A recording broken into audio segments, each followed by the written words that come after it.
Hi friends, success ലൈവിലേക്ക് ഏവർക്കും സ്വാഗതം. ഞാൻ പ്രസന്നകുമാർ. ഓഗസ്റ്റ് 3 CSEB നടത്തുന്ന കോഓപ്പറേറ്റീവ് ബാങ്ക് പരീക്ഷകൾക്ക് ആവശ്യമായിട്ടുള്ള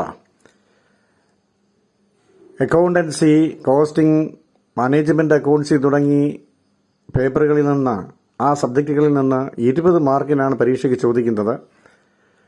ആ 20 മാർക്ക് എന്ന് പറയുമ്പോൾ നമ്മളെ സംബന്ധിച്ചിടത്തോളം വളരെ വലിയ മാർക്കാണ്. അപ്പോൾ ഈ മാർക്ക് നമുക്ക് കിട്ടണം. അതിനുവേണ്ടി ഇതിനെ വളരെ ലളിതമായിട്ട്, വളരെ സിമ്പിളായിട്ട് ഞാൻ നിങ്ങളുടെ മുന്നിലേക്ക് പ്രസന്റ് ചെയ്യുകയാണ്. തീർച്ചയായും നിങ്ങൾക്കിതിന് നോട്ടോ അല്ലെങ്കിൽ മറ്റ് ക്വസ്റ്റ്യൻ ആൻസറുകളോ ഒന്നുമില്ലാതെ തന്നെ എൻ്റെ ഈ ക്ലാസ് ശ്രദ്ധിച്ചു കഴിഞ്ഞാൽ പരീക്ഷയ്ക്ക് വരുന്ന ഏതൊരു ചോദ്യവും വളരെ നന്നായിട്ട് നിങ്ങൾക്ക് ആൻസർ ചെയ്യാൻ പറ്റും എന്നെനിക്ക് വിശ്വാസമുണ്ട്. ഞാൻ നിങ്ങൾക്ക് ഉറപ്പ് തരികയാണ്. അതുകൊണ്ട് തന്നെ നിങ്ങളിത് കാണണം. നിങ്ങൾക്ക് ഇഷ്ടപ്പെട്ടുവെങ്കിൽ അത് സബ്സ്ക്രൈബ് ചെയ്യണം, ഷെയർ ചെയ്യണം, ലൈക്ക് ചെയ്യണം. ഇതിനു മുമ്പ് ഞാനൊരു വീഡിയോ ചെയ്തിരുന്നു, 1 മണിക്കൂർ ദൈർഘ്യമുള്ള ഒരു വീഡിയോ ചെയ്തിരുന്നു. അതിനകത്ത് അക്കൗണ്ടിങ്ങുമായി ബന്ധപ്പെട്ടുള്ള ഇൻട്രൊഡക്ഷനും അതുപോലെ തന്നെ ജേർണലൈസിംഗ്, സബ്സിഡിയറി ബുക്സ് വരെയുള്ള കാര്യങ്ങൾ വളരെ വ്യക്തമായിട്ട് ഞാൻ അതിനകത്ത് പറഞ്ഞിരുന്നു.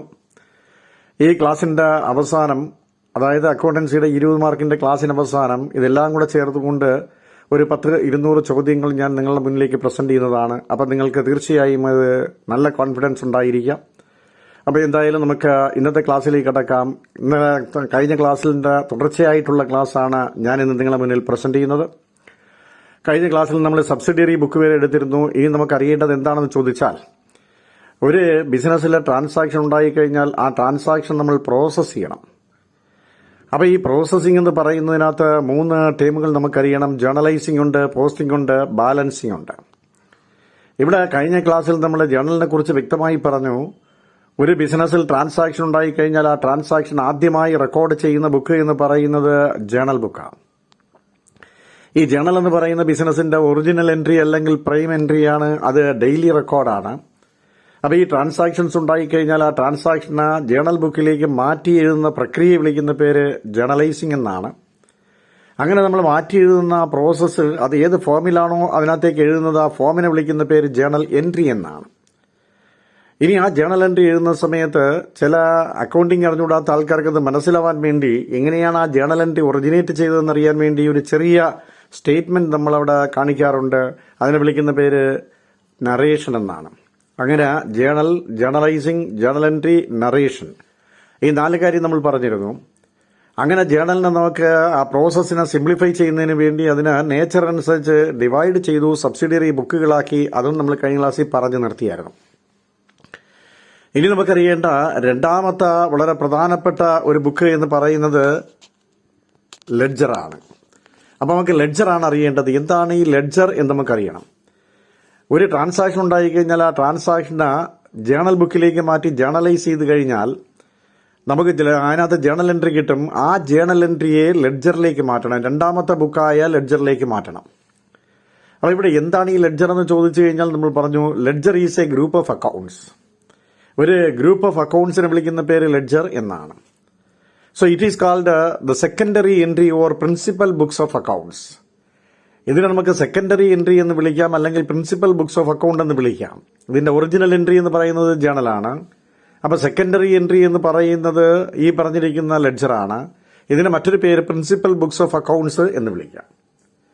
അപ്പം ഈ ലെഡ്ജർ എന്ന് പറയുന്നത് ഒരു കൂട്ടം അക്കൗണ്ടുകളാണ്. അക്കൗണ്ടുകളുടെ ഗ്രൂപ്പിനെ വിളിക്കുന്ന പേരാണ് ഈ ലെഡ്ജർ. അപ്പൊ അക്കൗണ്ട് എന്താണെന്ന് അറിയണമല്ലോ. അപ്പൊ അക്കൗണ്ട് എന്താണെന്ന് ചോദിച്ചു കഴിഞ്ഞാൽ, ഒരു പർട്ടിക്കുലർ പീരിയഡിൽ ഉടലെടുക്കുന്ന കുറെ ട്രാൻസാക്ഷൻസ്, ആ ട്രാൻസാക്ഷന്റെ സമ്മറിയെ വിളിക്കുന്ന പേരാണ് account. So account simply means the summary of all those transactions which are emerged during A particular period. ഒരു നിശ്ചിത പീരീഡിൽ അല്ലെങ്കിൽ ഒരു പർട്ടിക്കുലർ പീരീഡിൽ ഉടലെടുക്കുന്ന കുറെ ട്രാൻസാക്ഷന്റെ സമ്മറിയെ വിളിക്കുന്ന പേര് ഈ പറഞ്ഞിരിക്കുന്ന അക്കൗണ്ട്സ് എന്നാണ്. അപ്പൊ അക്കൗണ്ടുകളുടെ ഗ്രൂപ്പിനെ വിളിക്കുന്ന പേര് ലെഡ്ജർ എന്നും, അതുപോലെ തന്നെ ട്രാൻസാക്ഷന്റെ സമ്മറിയെ വിളിക്കുന്ന പേരാണ് അക്കൗണ്ട്സ് എന്നും നമ്മൾ പറഞ്ഞു. അപ്പൊ ഇവിടെ ഈ ലെഡ്ജറിലേക്ക് നമ്മൾ എന്താ ചെയ്യുന്ന, ജേർണൽ എൻട്രിയാണ് ലെഡ്ജറിലേക്ക് ട്രാൻസ്ഫർ ചെയ്യുന്നത്. So the process of transferring the journal entry in to the ledger is called posting. ഇങ്ങനെ ഒരു ലെഡ്ജറിലേക്ക് ട്രാൻസാക്ഷൻസ് നമ്മൾ, അല്ലെങ്കിൽ ജേർണൽ എൻട്രി നമ്മൾ ട്രാൻസ്ഫർ ചെയ്യുന്ന പ്രോസസ്സിനെ വിളിക്കുന്ന പേരാണ് പോസ്റ്റിംഗ് എന്ന് പറയുന്നത്. അതാണ് രണ്ടാമത്തെ കേസ്. അപ്പോൾ ജേർണലൈസിംഗും പോസ്റ്റിംഗുമായി ഇങ്ങനെ എല്ലാ ജേണൽ എൻട്രിയിൽ നിന്ന് ഡിഫറൻ്റ് ആയിട്ടുള്ള അക്കൗണ്ടുകളിലേക്ക് ലെഡ്ജറിലേക്ക് നമ്മൾ ട്രാൻസ്ഫർ ചെയ്ത് കഴിഞ്ഞാൽ ഈ ലെഡ്ജറുകൾ ഓരോന്നും നമ്മൾ എന്ത് ചെയ്യും? ബാലൻസ് ചെയ്യും. അപ്പോൾ ബാലൻസ് ചെയ്യുക എന്ന് പറഞ്ഞാൽ നമുക്കറിയാം അക്കൗണ്ടിന്റെ രണ്ട് സൈഡുകളുണ്ട്. അപ്പോൾ ഈ രണ്ട് സൈഡുകളിൽ ടോട്ടൽ എവിടെയാണോ അത് എഴുതിയതിനു ശേഷം ബാലൻസ് കൊണ്ടുവന്ന് നമ്മുടെ എഴുതും നമ്മൾ. ഡെബിറ്റ് സൈഡിലാണ് കൂടുതൽ എമൗണ്ട് എങ്കിൽ അതിനെ ഡെബിറ്റ് ബാലൻസ് എന്നും, ക്രെഡിറ്റ് സൈഡിലാണ് കൂടുതൽ വരുന്നതെങ്കിൽ അതിനെ ക്രെഡിറ്റ് ബാലൻസ് എന്നും വിളിക്കും. അങ്ങനെ ഡെബിറ്റ് ബാലൻസോ ക്രെഡിറ്റ് ബാലൻസോ നമ്മൾ കണ്ടുപിടിക്കും. അപ്പോൾ ഇവിടെ നമുക്ക് ബാലൻസിംഗ് എന്ന് പറയുന്ന പ്രോസസ്സ് കംപ്ലീറ്റ് ആയാൽ അക്കൗണ്ടിംഗ് പ്രോസസ്സ് കംപ്ലീറ്റ് ആയി എന്ന് നമുക്ക് പറയാം. അക്കൗണ്ടിംഗ് പ്രോസസ്സ് 3 എണ്ണമാണ്. ജേർണലൈസിംഗ് ഉണ്ട്, പോസ്റ്റിംഗ് ഉണ്ട്, ദെൻ ബാലൻസിംഗ് ഉണ്ട്. നമ്മൾ ഓർക്കണം, ഈ ചെയ്യുന്ന ഒരു ട്രാൻസാക്ഷൻ കിട്ടിക്കഴിഞ്ഞാൽ നമ്മളതിനെ ബാലൻസ് ചെയ്തതിന്റെ ബാലൻസ് കണ്ടുപിടിക്കുന്നത് വരെ ഒരു ലെങ്തി പ്രോസസ്സാണ്. ഇങ്ങനെ ബിസിനസ്സിൽ 1-2 ട്രാൻസാക്ഷനുള്ള ആയിരക്കണക്കിന് 10,000-കണക്കിന് ട്രാൻസാക്ഷനാണ് ഒരു പർട്ടിക്കുലർ പീരീഡിൽ നമ്മൾ പ്രോസസ്സ് ചെയ്യേണ്ടത്. അങ്ങനെ പ്രോസസ്സ് ചെയ്യുന്ന ഈ ലെങ്തി പീരീഡിൽ എന്തെങ്കിലും മിസ്റ്റേക്കുകൾ കടന്നുകൂടിയിട്ടുണ്ടോ ഇല്ലയെന്ന് ചെക്ക് ചെയ്യണം നമ്മൾ. ഈ നമ്മൾ എഴുതിയിരിക്കുന്ന ഈ ബാലൻസുകൾ കൊണ്ടാണ് നമുക്ക് ഇനി ബിസിനസിന്റെ റിസൾട്ടിനെ അനലൈസ് ചെയ്യേണ്ടത്. അപ്പോൾ ബിസിനസിന്റെ റിസൾട്ട് എന്ന് പറയുമ്പോൾ നമുക്കൊരു ട്രൂ ആൻഡ് ഫെയർ പിക്ചറാണ് കിട്ടേണ്ടത്. അപ്പോൾ അങ്ങനെ വരുന്നത് കൊണ്ട് നമ്മൾ ചെയ്തിരിക്കുന്ന ഈ ലെങ്തി പ്രോസസ്സിൽ എന്തെങ്കിലും അരിത്തമാറ്റിക്കൽ ആക്യുറസി ഉണ്ടോ ഇല്ലയോ എന്ന് നമുക്ക് ചെക്ക് ചെയ്യണം. അങ്ങനെ നമ്മൾ ചെയ്തേക്കുന്ന പ്രോസസ്സിനകത്ത് അരിത്തമാറ്റിക്കൽ ആക്യുറസി ചെക്ക് ചെയ്യുന്നതിന് വേണ്ടി നമ്മൾ അടുത്ത സ്റ്റെപ്പിൽ ചെയ്യുന്നത് ഒരു സ്റ്റേറ്റ്മെന്റ് പ്രിപ്പയർ ചെയ്യുക. എന്താണ് ആ സ്റ്റേറ്റ്മെന്റ് എന്ന് ചോദിച്ചു കഴിഞ്ഞാൽ ആ സ്റ്റേറ്റ്മെന്റിനെ വിളിക്കുന്ന പേര് ട്രയൽ ബാലൻസ് എന്നാണ്. അപ്പം എന്താണ് ഈ ട്രയൽ ബാലൻസ് എന്ന് ചോദിച്ചു കഴിഞ്ഞാൽ trial balance is A tabulated statement of the debit and credit balances of various accounts are prepared to check the arithmetical accuracy of accounts. നമ്മൾ ചെയ്തു വെച്ചിരിക്കുന്ന ട്രാൻസാക്ഷൻ, പ്രോസസ് ചെയ്ത ട്രാൻസാക്ഷന്റെ അരിത്തമാറ്റിക്കൽ ആക്യുറസി ചെക്ക് ചെയ്യുന്നതിന് വേണ്ടി, അതിലെന്തെങ്കിലും മിസ്റ്റേക്കുകൾ കടന്നുകൂടിയിട്ടുണ്ടോ ഇല്ലയോ എന്ന് അറിയുന്നതിന് വേണ്ടി അക്കൗണ്ടുകളുടെ ബാലൻസ് കൊണ്ട് നമ്മളൊരു സ്റ്റേറ്റ്മെന്റ് പ്രിപ്പയർ ചെയ്യും. ആ സ്റ്റേറ്റ്മെന്റിനെ വിളിക്കുന്ന പേര് ഈ പറഞ്ഞിരിക്കുന്ന ട്രയൽ ബാലൻസ് എന്നാണ്. അപ്പൊ ട്രയൽ ബാലൻസ് പ്രിപ്പയർ ചെയ്യുന്നതിന്റെ ലക്ഷ്യം എന്താണെന്ന് ചോദിച്ചാൽ to check the arithmetical accuracy of accounts ആണ്. അക്കൗണ്ടുകളുടെ അരിത്തമാറ്റിക്കൽ ആക്യുറസി കണ്ടുപിടിക്കാൻ വേണ്ടിയിട്ടാണ് ട്രയൽ ബാലൻസ് പ്രിപ്പയർ ചെയ്യുന്നത്. അപ്പൊ ഈ ട്രയൽ ബാലൻസ് പ്രിപ്പയർ ചെയ്യാൻ വേണ്ടി നമുക്ക് 2 മെത്തേഡുകൾ ഉപയോഗിക്കാം. ഏതൊക്കെ 2 മെത്തേഡ്? ഒന്ന് എന്ന് പറയുന്നത് ടോട്ടൽ മെത്തേഡും മറ്റൊന്ന് ബാലൻസ് മെത്തേഡും. അങ്ങനെ 2 മെത്തേഡുകളിൽ ഏതെങ്കിലും ഒന്ന് ഉപയോഗിച്ച് ഈ ട്രയൽ ബാലൻസ് പ്രിപ്പയർ ചെയ്യാം. അപ്പൊ എന്താണ് ഈ ടോട്ടൽ മെത്തേഡ് എന്ന് ചോദിച്ചു കഴിഞ്ഞാൽ അക്കൗണ്ടുകളിൽ നമ്മൾ ബാലൻസ് ചെയ്യുന്നതിന് പകരം, ബാലൻസിങ് ഫിഗർ എടുക്കുന്നതിന് പകരം അതിന്റെ ടോട്ടൽ എടുത്തുകൊണ്ടാണ് ഈ പറഞ്ഞിരിക്കുന്ന ട്രയൽ ബാലൻസ് പ്രിപ്പയർ ചെയ്യുന്നതെങ്കിൽ അതിനെ വിളിക്കുന്ന പേരാണ് ടോട്ടൽ മെത്തേഡ്. ഇവിടെ ബാലൻസ് അല്ല എടുക്കുന്നത്, അക്കൗണ്ടിന്റെ ആ ടോട്ടൽ എമൗണ്ട് ആണ് എടുക്കുന്നതെങ്കിൽ അതിനെ നമ്മൾ വിളിക്കുന്ന പേര് ടോട്ടൽ മെത്തേഡ് എന്നാണ് വിളിക്കുന്നത്. എന്നാൽ ഈ അക്കൗണ്ടുകളുടെ ബാലൻസ് എടുത്തുകൊണ്ടാണ് ട്രയൽ ബാലൻസ് എഴുതുന്നതെങ്കിൽ അതിനെ വിളിക്കുന്ന പേര് ബാലൻസ് മെത്തേഡ് എന്നാണ്. 2 സൈഡും അക്കൗണ്ടുകളുടെ 2 സൈഡിന്റെയും ഡിഫറൻസ് ആയ ബാലൻസുകൾ എടുത്തുകൊണ്ടാണ് ഒരു ട്രയൽ ബാലൻസ് പ്രിപ്പയർ ചെയ്യുന്നതെങ്കിൽ അതിനെ വിളിക്കുന്ന പേര് ബാലൻസ് മെത്തേഡ് എന്നാണ്. അപ്പോൾ ഒരു ട്രയൽ ബാലൻസ് ഒരു ടാബുലേറ്റഡ് സ്റ്റേറ്റ്മെന്റ് ആണെന്ന് നമ്മൾ പറഞ്ഞു, അതൊരു അക്കൗണ്ടേ അല്ല. അപ്പൊ ഇവിടെ നമുക്ക് എന്തൊക്കെ കോളംസ് ഉണ്ടെന്ന് ചോദിച്ചാൽ ഒരു പർട്ടിക്കുലേഴ്സ് കോളവും 2 എമൗണ്ട് കോളവും ഉണ്ട്. ഒരു ഡെബിറ്റ് എമൗണ്ട് കോളവും ഒരു ക്രെഡിറ്റ് എമൗണ്ട് കോളവും. അപ്പൊ ഈ അസറ്റുകൾക്കെല്ലാം ഡെബിറ്റ് ബാലൻസ് ആണ്, എക്സ്പെൻസുകൾക്കെല്ലാം ഡെബിറ്റ് ബാലൻസ് ആണ്. അപ്പോൾ ഒരു അക്കൗണ്ടിന് ഡെബിറ്റ് ബാലൻസ് എന്ന് പറയണമെങ്കിൽ അതിന്റെ ഡെബിറ്റ് സൈഡ് കൂടിയിരിക്കും, ക്രെഡിറ്റ് ബാലൻസ് എന്ന് പറയണമെങ്കിൽ അതിന്റെ ക്രെഡിറ്റ് സൈഡ് കൂടിയിരിക്കും. അപ്പൊ അക്കൗണ്ട് ക്രെഡിറ്റ് സൈഡ് കൂടിയിരുന്നാൽ ക്രെഡിറ്റ് ബാലൻസ് ആണ്, ഡെബിറ്റ് സൈഡ് കൂടിയിരുന്നാൽ ഡെബിറ്റ് ബാലൻസ് ആണ്. ഈ ബാലൻസ് കൊണ്ടാണല്ലോ നമ്മൾ ട്രയൽ ബാലൻസ് എഴുതുന്നത്. അപ്പൊ ഇവിടെ ഈ ട്രയൽ ബാലൻസിന്റെ debit amount column, credit amount column, അതിൽ ഡെബിറ്റിൽ ഏതൊക്കെയാണ് എഴുതുന്നത്? അസറ്റുകൾക്കും എക്സ്പെൻസുകൾക്കും എല്ലാം ഡെബിറ്റ് ബാലൻസ് ആണ്. എല്ലാ അസറ്റുകൾക്കും അതുപോലെ തന്നെ എല്ലാ എക്സ്പെൻസുകൾക്കും ഡെബിറ്റ് ബാലൻസ് ആണ്. എല്ലാ ലയബിലിറ്റീസിനും എല്ലാ ഇൻകത്തിനും ക്രെഡിറ്റ് ബാലൻസ് ആണ്. അങ്ങനെ നമ്മൾ ഈ ഐറ്റംസ് ബാലൻസുകൾ അവിടെ എഴുതി നമ്മൾ ട്രയൽ ബാലൻസ് എഴുതുന്ന സമയത്ത് അത് എഗ്രി ചെയ്യണം. 2 സൈഡും എമൗണ്ട് കോളം, ഡെബിറ്റ് എമൗണ്ട് കോളവും ക്രെഡിറ്റ് എമൗണ്ട് കോളവും തുല്യമാവണം. തീർച്ചയായിട്ടും തുല്യമാവും, എഗ്രി ചെയ്യും. പക്ഷെ ഏതെങ്കിലും സാഹചര്യത്തിൽ ട്രയൽ ബാലൻസ് ഡിസഗ്രി ചെയ്താൽ അതിന്റെ അരിത്തമാറ്റിക്കൽ ആക്യുറസി ശരിയല്ലെന്നല്ലേ എന്റെ അർത്ഥം. അങ്ങനെ വരുമ്പോൾ നമുക്കറിയാം ട്രയൽ ബാലൻസ് ഡിസഗ്രി ചെയ്യുകയാണെങ്കിൽ അവിടെ നമ്മൾ അക്കൗണ്ട് ചെയ്യുന്നതിനകത്ത് മിസ്റ്റേക്ക് വന്നിട്ടുണ്ട്, എവിടെയോ എറേസ് വന്നിട്ടുണ്ട്. അപ്പൊ ആ എറേസിനെ നമ്മളിവിടെ വിളിക്കുന്ന പേര് അക്കൗണ്ടിങ് എറേസ് എന്നാണ്. അപ്പൊ എന്താണ് ഈ അക്കൗണ്ടിങ് എറേസ് എന്ന് പറയുന്നത്? ബിസിനസ്സിൽ നിന്ന് ട്രാൻസാക്ഷൻസ് നമ്മൾ പ്രോസസ് ചെയ്യുന്ന സമയത്ത് അല്ലെങ്കിൽ അത് റെക്കോർഡ് ചെയ്യുന്ന സമയത്ത് എന്തെങ്കിലും മിസ്റ്റേക്കുകളോ അല്ലെങ്കിൽ എറേസോ കമ്മിറ്റ് ചെയ്താൽ അതിനെ വിളിക്കുന്ന പേരാണ് accounting errors. So accounting errors simply means the errors and the mistakes committed while recording transactions. ഈ ട്രാൻസാക്ഷൻസ് റെക്കോർഡ് ചെയ്യുന്ന സമയത്ത് അതിനകത്ത് എന്തെങ്കിലും മിസ്റ്റേക്കുകളോ അല്ലെങ്കിൽ എറേഴ്സോ വന്നുകൂടിയിട്ടുണ്ടെങ്കിൽ അതിനെ നമ്മൾ വിളിക്കുന്ന പേര് അക്കൌണ്ടിംഗ് എറേഴ്സ് എന്നാണ്. So accounting errors are the mistakes committed while recording the transactions. അങ്ങനെ റെക്കോർഡ് ചെയ്യുന്ന സമയത്ത് ഉണ്ടാകുന്ന മിസ്റ്റേക്കുകൾ വിളിക്കുന്ന പേര് അക്കൌണ്ടിംഗ് എറേഴ്സ് എന്നാണ്. അപ്പൊ ഇങ്ങനെയുള്ള ഈ അക്കൌണ്ടിംഗ് എറേഴ്സ് എന്ന് പറയുമ്പോഴത്തേക്ക് നമുക്ക് വളരെ പ്രധാനപ്പെട്ട 4 തരത്തിലുള്ള എറേഴ്സ് ഉണ്ട്. അതിനെ ക്ലാസിഫൈ ചെയ്യണം, അതിനെ പഠിക്കണം. അപ്പൊ എന്താണ് ഈ എറേഴ്സ് എന്ന് ചോദിച്ചു കഴിഞ്ഞാൽ 4 എറേഴ്സ് ഏതൊക്കെയാ? 1 error of omission, 2 error of commission, 3 error of principle, 4 compensating errors. അങ്ങനെ 4 തരത്തിലുള്ള എറേഴ്സ് ആണ് പ്രധാനമായും ഇതിനകത്തേക്ക് വരുന്നത്. ഇനി വേറെ എററും കൂടെ ഉണ്ട്. അതിനെ വേണമെങ്കിൽ നമുക്ക് പറയാം ഡ്യൂപ്ലിക്കേറ്റിംഗ് എറർ, അങ്ങനെയും ഒരു എറർ ഉണ്ട്. അപ്പൊ ഇങ്ങനെയുള്ള എറേഴ്സിനെ നമുക്കൊന്ന് മനസ്സിലാക്കാം. എന്താണ് ഈ എറർ ഓഫ് ഒമിഷൻ എന്ന് പറയുന്നത്? ആ പേരിൽ തന്നെ വളരെ വ്യക്തമായിട്ട് is clear in its name. Omission, omit ചെയ്തു പോവുക. ട്രാൻസാക്ഷൻസ് ബുക്സ് ഓഫ് അക്കൌണ്ടിലേക്ക് റെക്കോർഡ് ചെയ്യുന്ന സമയത്ത് ഏതെങ്കിലും ഒരു ട്രാൻസാക്ഷൻ റെക്കോർഡ് ചെയ്യാൻ വിട്ടുപോയാൽ, ഒമിറ്റ് ചെയ്തു പോയാൽ അതിനെ വിളിക്കുന്ന പേര് എറർ ഓഫ് ഒമിഷൻ എന്നാണ്. So a transaction, whenever a transaction is omitted to be recorded in the books of account, books of അക്കൌണ്ടിലേക്ക് ട്രാൻസാക്ഷൻസ് പകർത്തുന്ന സമയത്ത് ഏതെങ്കിലും ഒരു ട്രാൻസാക്ഷൻ വിട്ടുപോയി കഴിഞ്ഞാൽ അതിനെ വിളിക്കുന്ന പേര് എറർ ഓഫ് ഒമിഷൻ എന്നാണ്. ഇവിടെ നമുക്ക് വേറെ പ്രശ്നമൊന്നുമില്ല. ട്രാൻസാക്ഷൻ എഴുതി ചേർത്താൽ തീരാവുന്ന പ്രശ്നം മാത്രമേ ഉള്ളൂ. അപ്പൊ അങ്ങനെയുള്ള ട്രാൻസാക്ഷൻ, അങ്ങനെയുള്ള എറേഴ്സിനെ വിളിക്കുന്ന പേര് എറർ ഓഫ് ഒമിഷൻ എന്നാണ്. ഇനി രണ്ടാമത്തെ എററിനെ വിളിക്കുന്ന പേര് എറർ ഓഫ് കമ്മീഷൻ എന്നാണ്. എന്താണ് ഈ എറർ ഓഫ് കമ്മീഷൻ എന്ന് പറയുന്നത്? So these are the errors which R occurred while posting or balancing of account or totalling of account. ഇവിടെ ടോട്ടൽ ചെയ്യുന്ന സമയത്ത്, ബാലൻസ് ചെയ്യുന്ന സമയത്ത് അഥവാ പോസ്റ്റ് ചെയ്യുന്ന സമയത്ത് ഉണ്ടാകുന്ന മിസ്റ്റേക്കുകളെയാണ് എറർ ഓഫ് കമ്മീഷൻ എന്ന് പറയുന്നത്.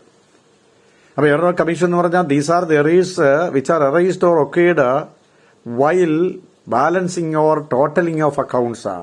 അക്കൌണ്ടുകൾ ടോട്ടൽ ചെയ്യുന്ന സമയത്ത്, ബാലൻസ് ചെയ്യുന്ന സമയത്ത് അതിനകത്ത് വന്നുകൂടുന്ന മിസ്റ്റേക്കുകൾ അത് വിളിക്കുന്ന പേരാണ് എറർ ഓഫ് കമ്മീഷൻ എന്ന് പറയുന്നത്. അപ്പൊ 2 എറേഴ്സായി. ഇനി മൂന്നാമത്തെ എറർ എന്ന് പറയുന്നത് എറർ ഓഫ് പ്രിൻസിപ്പിൾ ആണ്. എന്താണ് ഈ എറർ ഓഫ് പ്രിൻസിപ്പിൾ എന്ന് പറയുന്നത്?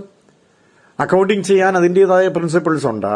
അങ്ങനെ അക്കൌണ്ടിംഗ് നമ്മൾ റെക്കോർഡ് ചെയ്യുന്ന സമയത്ത് അതിന്റെ പ്രിൻസിപ്പിൾ വയലേറ്റ് ചെയ്താൽ അതിനെ വിളിക്കുന്ന പേര് എറർ ഓഫ് പ്രിൻസിപ്പിൾ എന്നാണ്. when the accounting principles are violated while recording transactions record ചെയ്യുന്ന സമയത്ത് അതിന്റെ പ്രിൻസിപ്പിൾസ് എന്തെങ്കിലും വയലേറ്റ് ചെയ്താൽ വിളിക്കുന്ന പേര് എറർ ഓഫ് പ്രിൻസിപ്പിൾ എന്നാണ്. അപ്പൊ ഇവിടെ 3 എറേഴ്സായി. ട്രാൻസാക്ഷൻസ് റെക്കോർഡ് ചെയ്യുമ്പോൾ ഒന്ന് വിട്ടുപോയാൽ എറർ ഓഫ് ഒമിഷൻ, അതുപോലെ ടോട്ടൽ ചെയ്യുന്ന സമയത്തോ ബാലൻസ് ചെയ്യുന്ന സമയത്തോ മിസ്റ്റേക്കുകൾ വന്നാൽ എറർ ഓഫ് കമ്മീഷൻ. ഇനി അതുപോലെ തന്നെ അക്കൌണ്ടിംഗ് പ്രിൻസിപ്പിൾസ് വയലേറ്റ് ചെയ്താൽ അതിനെ വിളിക്കുന്ന പേര് എറർ ഓഫ് പ്രിൻസിപ്പിൾ. ഇനി 4ാമത്തെ കേസ് കോമ്പൻസേറ്റിംഗ് എറർ ആണ്. എന്താ ഈ കോമ്പൻസേറ്റിംഗ് എറർ എന്ന് പറയുന്നത്? So these are the errors which are compensated by another error. ഒരു എറർ അതേ സ്വഭാവമുള്ള ഒരു മറ്റൊരു എറർ കൊണ്ട് കറക്റ്റ് ചെയ്ത് പോകുന്നതിനെ വിളിക്കുന്ന പേരാണ് കോമ്പൻസേറ്റിംഗ് എറർ. ഉദാഹരണത്തിന് സാലറിയും റെന്റും എന്ന് പറയുന്ന രണ്ടും ഒരേ എക്സ്പെൻസുകളാണ്, ഒരേ സ്വഭാവമുള്ള എക്സ്പെൻസുകളാണ്.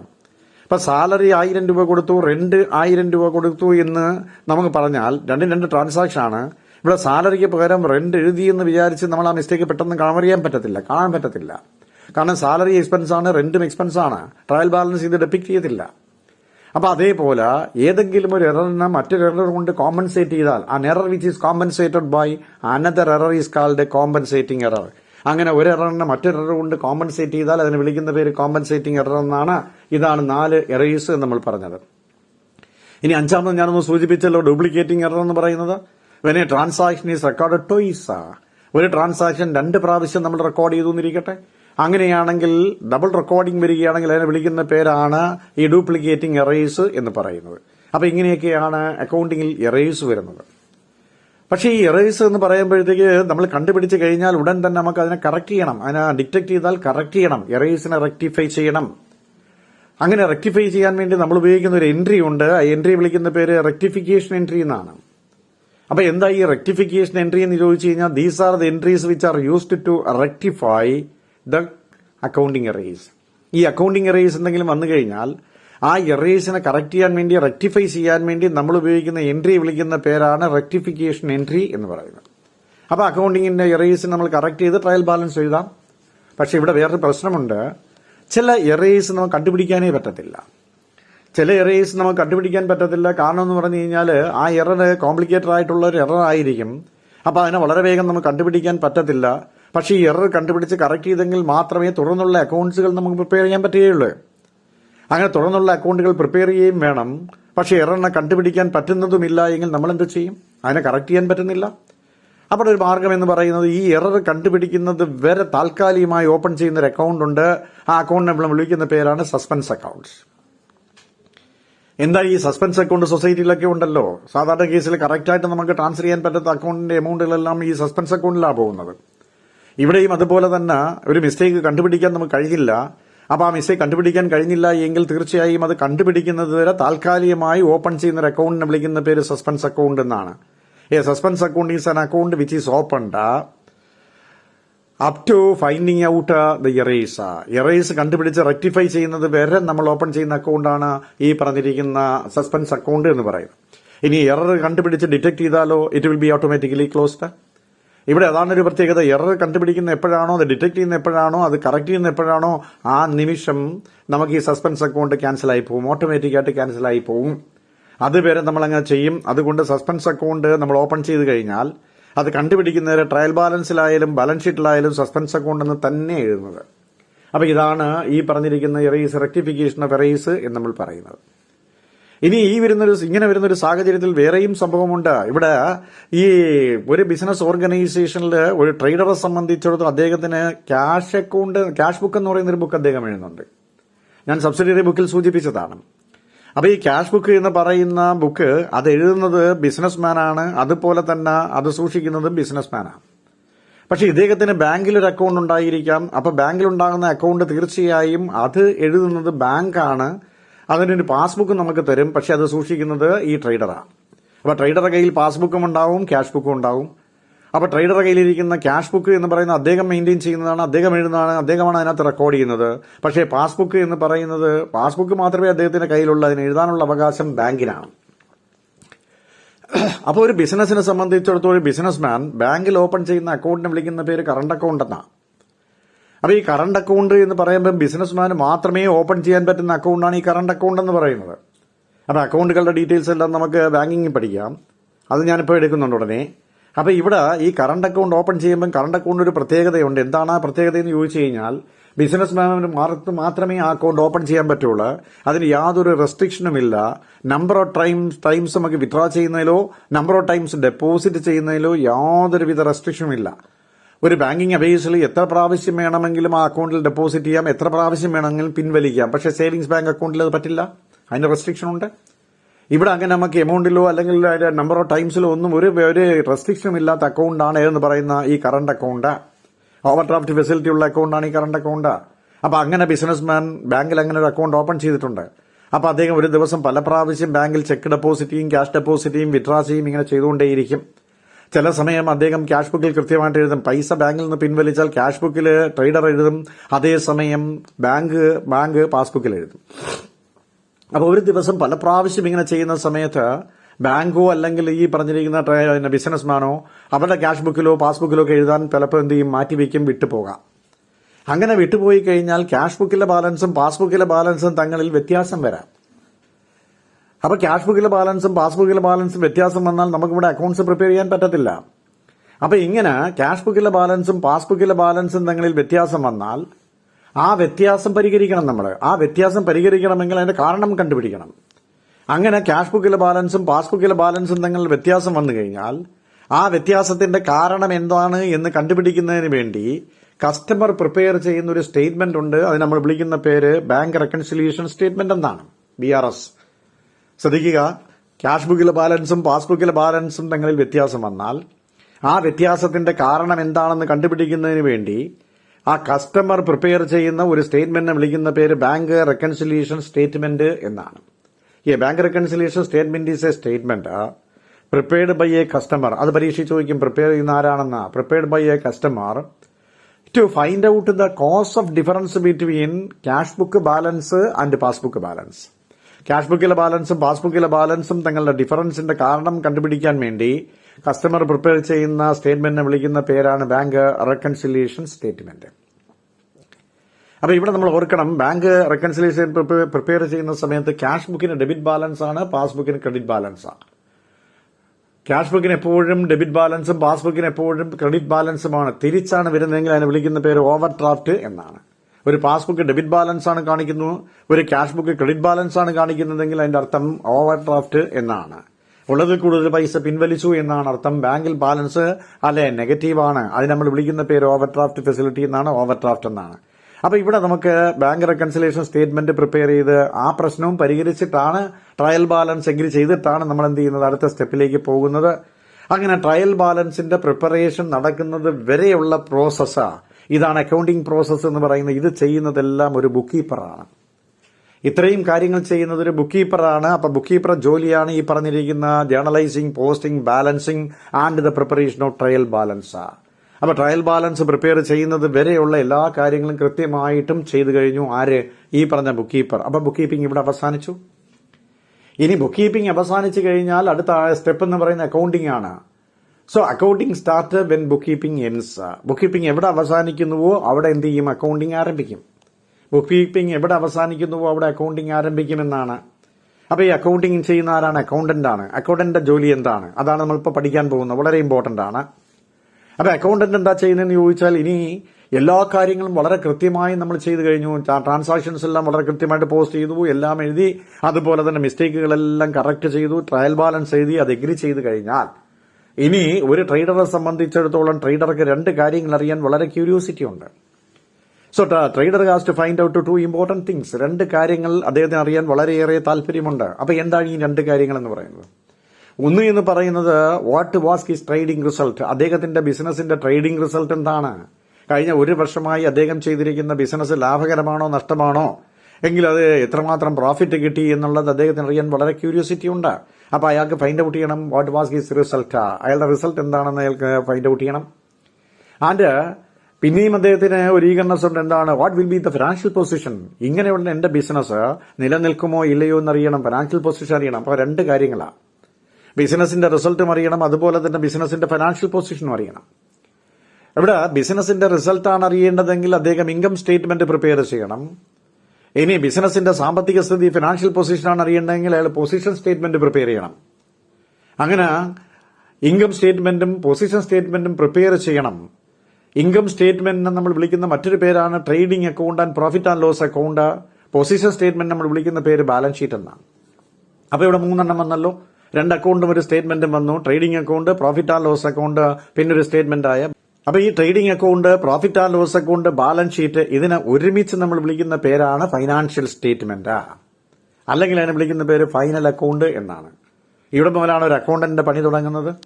അപ്പം എന്താണ് ഈ ഫൈനൽ അക്കൌണ്ട് അല്ലെങ്കിൽ ഫൈനാൻഷ്യൽ സ്റ്റേറ്റ്മെന്റ് എന്ന് ചോദിച്ചാൽ നമ്മൾ പറഞ്ഞു, the accounts and statement prepared by a trader at the end of a financial period. ഒരു പീരീഡിന്റെ അവസാനമാണ്. കഴിഞ്ഞ ഒരു പരീക്ഷയിൽ ചോദിച്ചിരുന്നു എപ്പോഴാണ് ഇത് പ്രിപ്പയർ ചെയ്യുന്നത്, at the end of a financial period. So the accounts and statement prepared by a trader at the end of a financial period to find out the result of trading as well as the financial position of business. Result find out ചെയ്യാനും അതുപോലെ തന്നെ financial position ascertain ചെയ്യാൻ വേണ്ടിയാണ് financial statement prepare ചെയ്യുന്നത്. അപ്പൊ എന്താ financial statement? The accounts and statement prepared by a trader at the end of a period to find out the result of trading as well as to ascertain the financial position of business. അത് prepare ചെയ്യുകയാണ് നമ്മളിവിടെ ചെയ്യുന്നത്. അങ്ങനെ ഒരു ട്രേഡറുടെ financial statement നമുക്കറിയാമല്ലോ, 3 ഭാഗങ്ങളുണ്ട്, trading account, profit and loss account, balance sheet. അപ്പൊ ഇവിടെ എന്താണ് ഈ ട്രേഡിംഗ് അക്കൌണ്ട് എന്ന് ചോദിച്ചു കഴിഞ്ഞാൽ, ഒരു ബിസിനസ്സിൽ സാധനങ്ങൾ ഉൽപ്പാദിപ്പിച്ചു, അത് വിറ്റു. അപ്പൊ അതിൽ എന്തുമാത്രം ലാഭമുണ്ടായി എന്ന് കണ്ടുപിടിക്കാൻ വേണ്ടി ഉപയോഗിക്കുന്ന അക്കൌണ്ടാണ് ട്രേഡിംഗ് അക്കൌണ്ട്. അങ്ങനെയുള്ള പ്രോഫിറ്റിനെ വിളിക്കുന്ന പേര് ഗ്രോസ് പ്രോഫിറ്റ് എന്നാണ്. അപ്പൊ എന്താ trading account? Trading account is an account prepared to find out the gross profit of the business. ഒരു ബിസിനസിന്റെ ഗ്രോസ് പ്രോഫിറ്റ് എത്രയാണെന്ന് കണ്ടുപിടിക്കാൻ വേണ്ടി പ്രിപ്പയർ ചെയ്യുന്ന ഒരു അക്കൌണ്ടിനെ വിളിക്കുന്ന പേര് ട്രേഡിംഗ് അക്കൌണ്ട് എന്നാണ്. അപ്പൊ എന്താണ് ഈ ഗ്രോസ് പ്രോഫിറ്റ് എന്ന് പറയുന്നത്? So gross profit is the difference between sales and cost of goods sold. സെയിൽസും കോസ്റ്റ് ഓഫ് ഗുഡ്സ് സോൾഡും തങ്ങളുടെ വ്യത്യാസത്തെ വിളിക്കുന്ന പേര് ഈ ഗ്രോസ് പ്രോഫിറ്റ് എന്നാണ്. അപ്പൊ ഇവിടെ സെയിൽസും അതുപോലെ കോസ്റ്റ് ഓഫ് ഗുഡ്സ് സോൾഡും, സെയിൽസ് അറിയാൻ നമുക്ക് സെല്ലിംഗ് പ്രൈസ് ആണ്. എന്താ കോസ്റ്റ് ഓഫ് ഗുഡ്സ് സോൾഡ്? ഒരു സാധനം നമ്മൾ ഉൽപ്പാദിപ്പിക്കുന്നതിന്റെ ഉൽപ്പാദന ചെലവിനെ വിളിക്കുന്ന പേരാണ് കോസ്റ്റ് ഓഫ് ഗുഡ്സ് സോൾഡ്. അപ്പൊ ഉൽപ്പാദന ചെലവ് എന്ന് പറയുമ്പോൾ അതിനകത്ത് എന്തൊക്കെ ഉണ്ടായിരിക്കാം? നമ്മൾ നേരത്തെ പ്രൊഡ്യൂസ് ചെയ്തതിന്റെ ബാലൻസ് എന്തെങ്കിലും ഉണ്ടെങ്കിൽ അത് ഓപ്പണിംഗ് സ്റ്റോക്ക് ആണ്, അതിപ്പോൾ വിൽക്കേണ്ടതാണ്, അപ്പോൾ അതൊരു ചെലവാണ്, അപ്പോൾ ഓപ്പണിംഗ് സ്റ്റോക്ക് ഉണ്ടായിരിക്കാം. ഇനി ബാക്കി പ്രൊഡ്യൂസ് ചെയ്യാനുള്ള സാധനങ്ങളെല്ലാം കൂടെ വാങ്ങുന്ന പർച്ചേസ് എക്സ്പെൻസ്, അപ്പോൾ പർച്ചേസ് ഉണ്ടാവാം. ഇതിനെ കൺവേർട്ട് ചെയ്ത് ഫിനിഷ്ഡ് പ്രോഡക്റ്റ് ആക്കാൻ വേണ്ടിയിട്ടുള്ള ഡയറക്റ്റ് എക്സ്പെൻസ്, അപ്പോൾ ആ ഡയറക്റ്റ് എക്സ്പെൻസ് ഉണ്ടാവാം. അപ്പോൾ opening stock plus purchase plus direct expense, ഇത് മൂന്നും കൂടെ കൂട്ടി അതിൽ നിന്ന് വിൽക്കാതിരിക്കുന്ന ക്ലോസിംഗ് സ്റ്റോക്ക് കുറയ്ക്കുമ്പോൾ നമുക്ക് കിട്ടുന്നതാണ് കോസ്റ്റ് ഓഫ് ഗുഡ്സ് സോൾഡ്.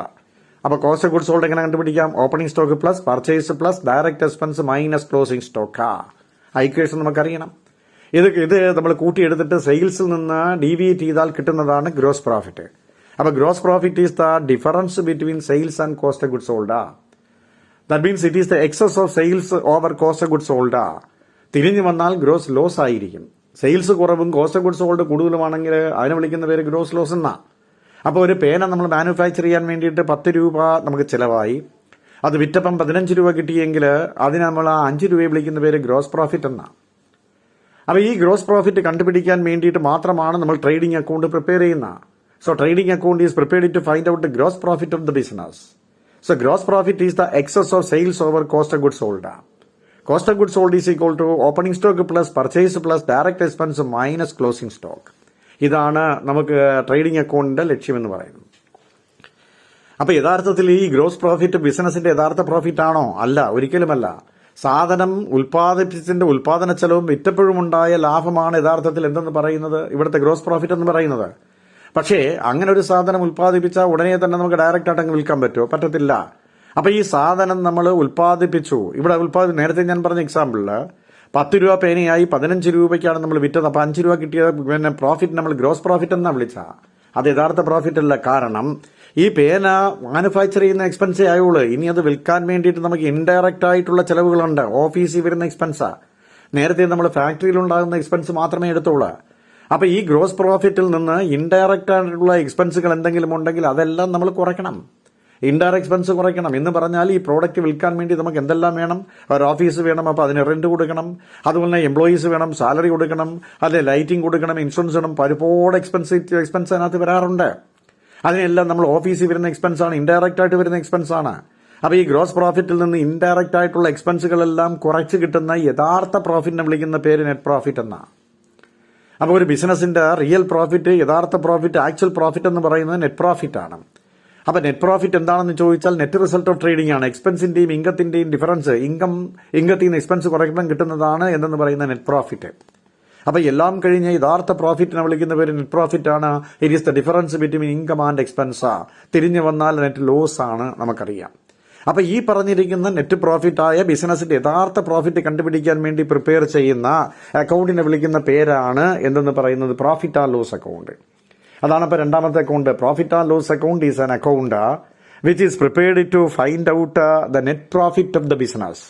ഒരു ബിസിനസിന്റെ നെറ്റ് പ്രോഫിറ്റ് കണ്ടുപിടിക്കാൻ വേണ്ടി പ്രിപ്പയർ ചെയ്യുന്ന അക്കൗണ്ടിനെ വിളിക്കുന്ന പേരാണ് പ്രോഫിറ്റ് ആൻഡ് ലോസ് അക്കൗണ്ട്. അപ്പൊ ഗ്രോസ് പ്രോഫിറ്റ് കണ്ടുപിടിക്കാൻ വേണ്ടിയുള്ളതിന് നമുക്ക് ട്രേഡിംഗ് അക്കൗണ്ട് എന്ന് വിളിക്കാം. നെറ്റ് പ്രോഫിറ്റ് കണ്ടുപിടിക്കാൻ വേണ്ടിയുള്ളതിന് നമുക്ക് പ്രോഫിറ്റ് ആൻഡ് ലോസ് അക്കൗണ്ട് എന്ന് വിളിക്കാം. So profit and loss account is an account which is prepared to find out the net profit of the business. അപ്പൊ എന്താ ഗ്രോസ് പ്രോഫിറ്റ് നെറ്റ് പ്രോഫിറ്റ് തമ്മിലുള്ള വ്യത്യാസം എന്ന് പറയുന്നത്? Gross profit is the difference between sales and cost of goods sold. Net profit എന്ന് പറഞ്ഞാൽ it is the difference between incomes and expenses. അത് net result ആണ് ബിസിനസിന്റെ.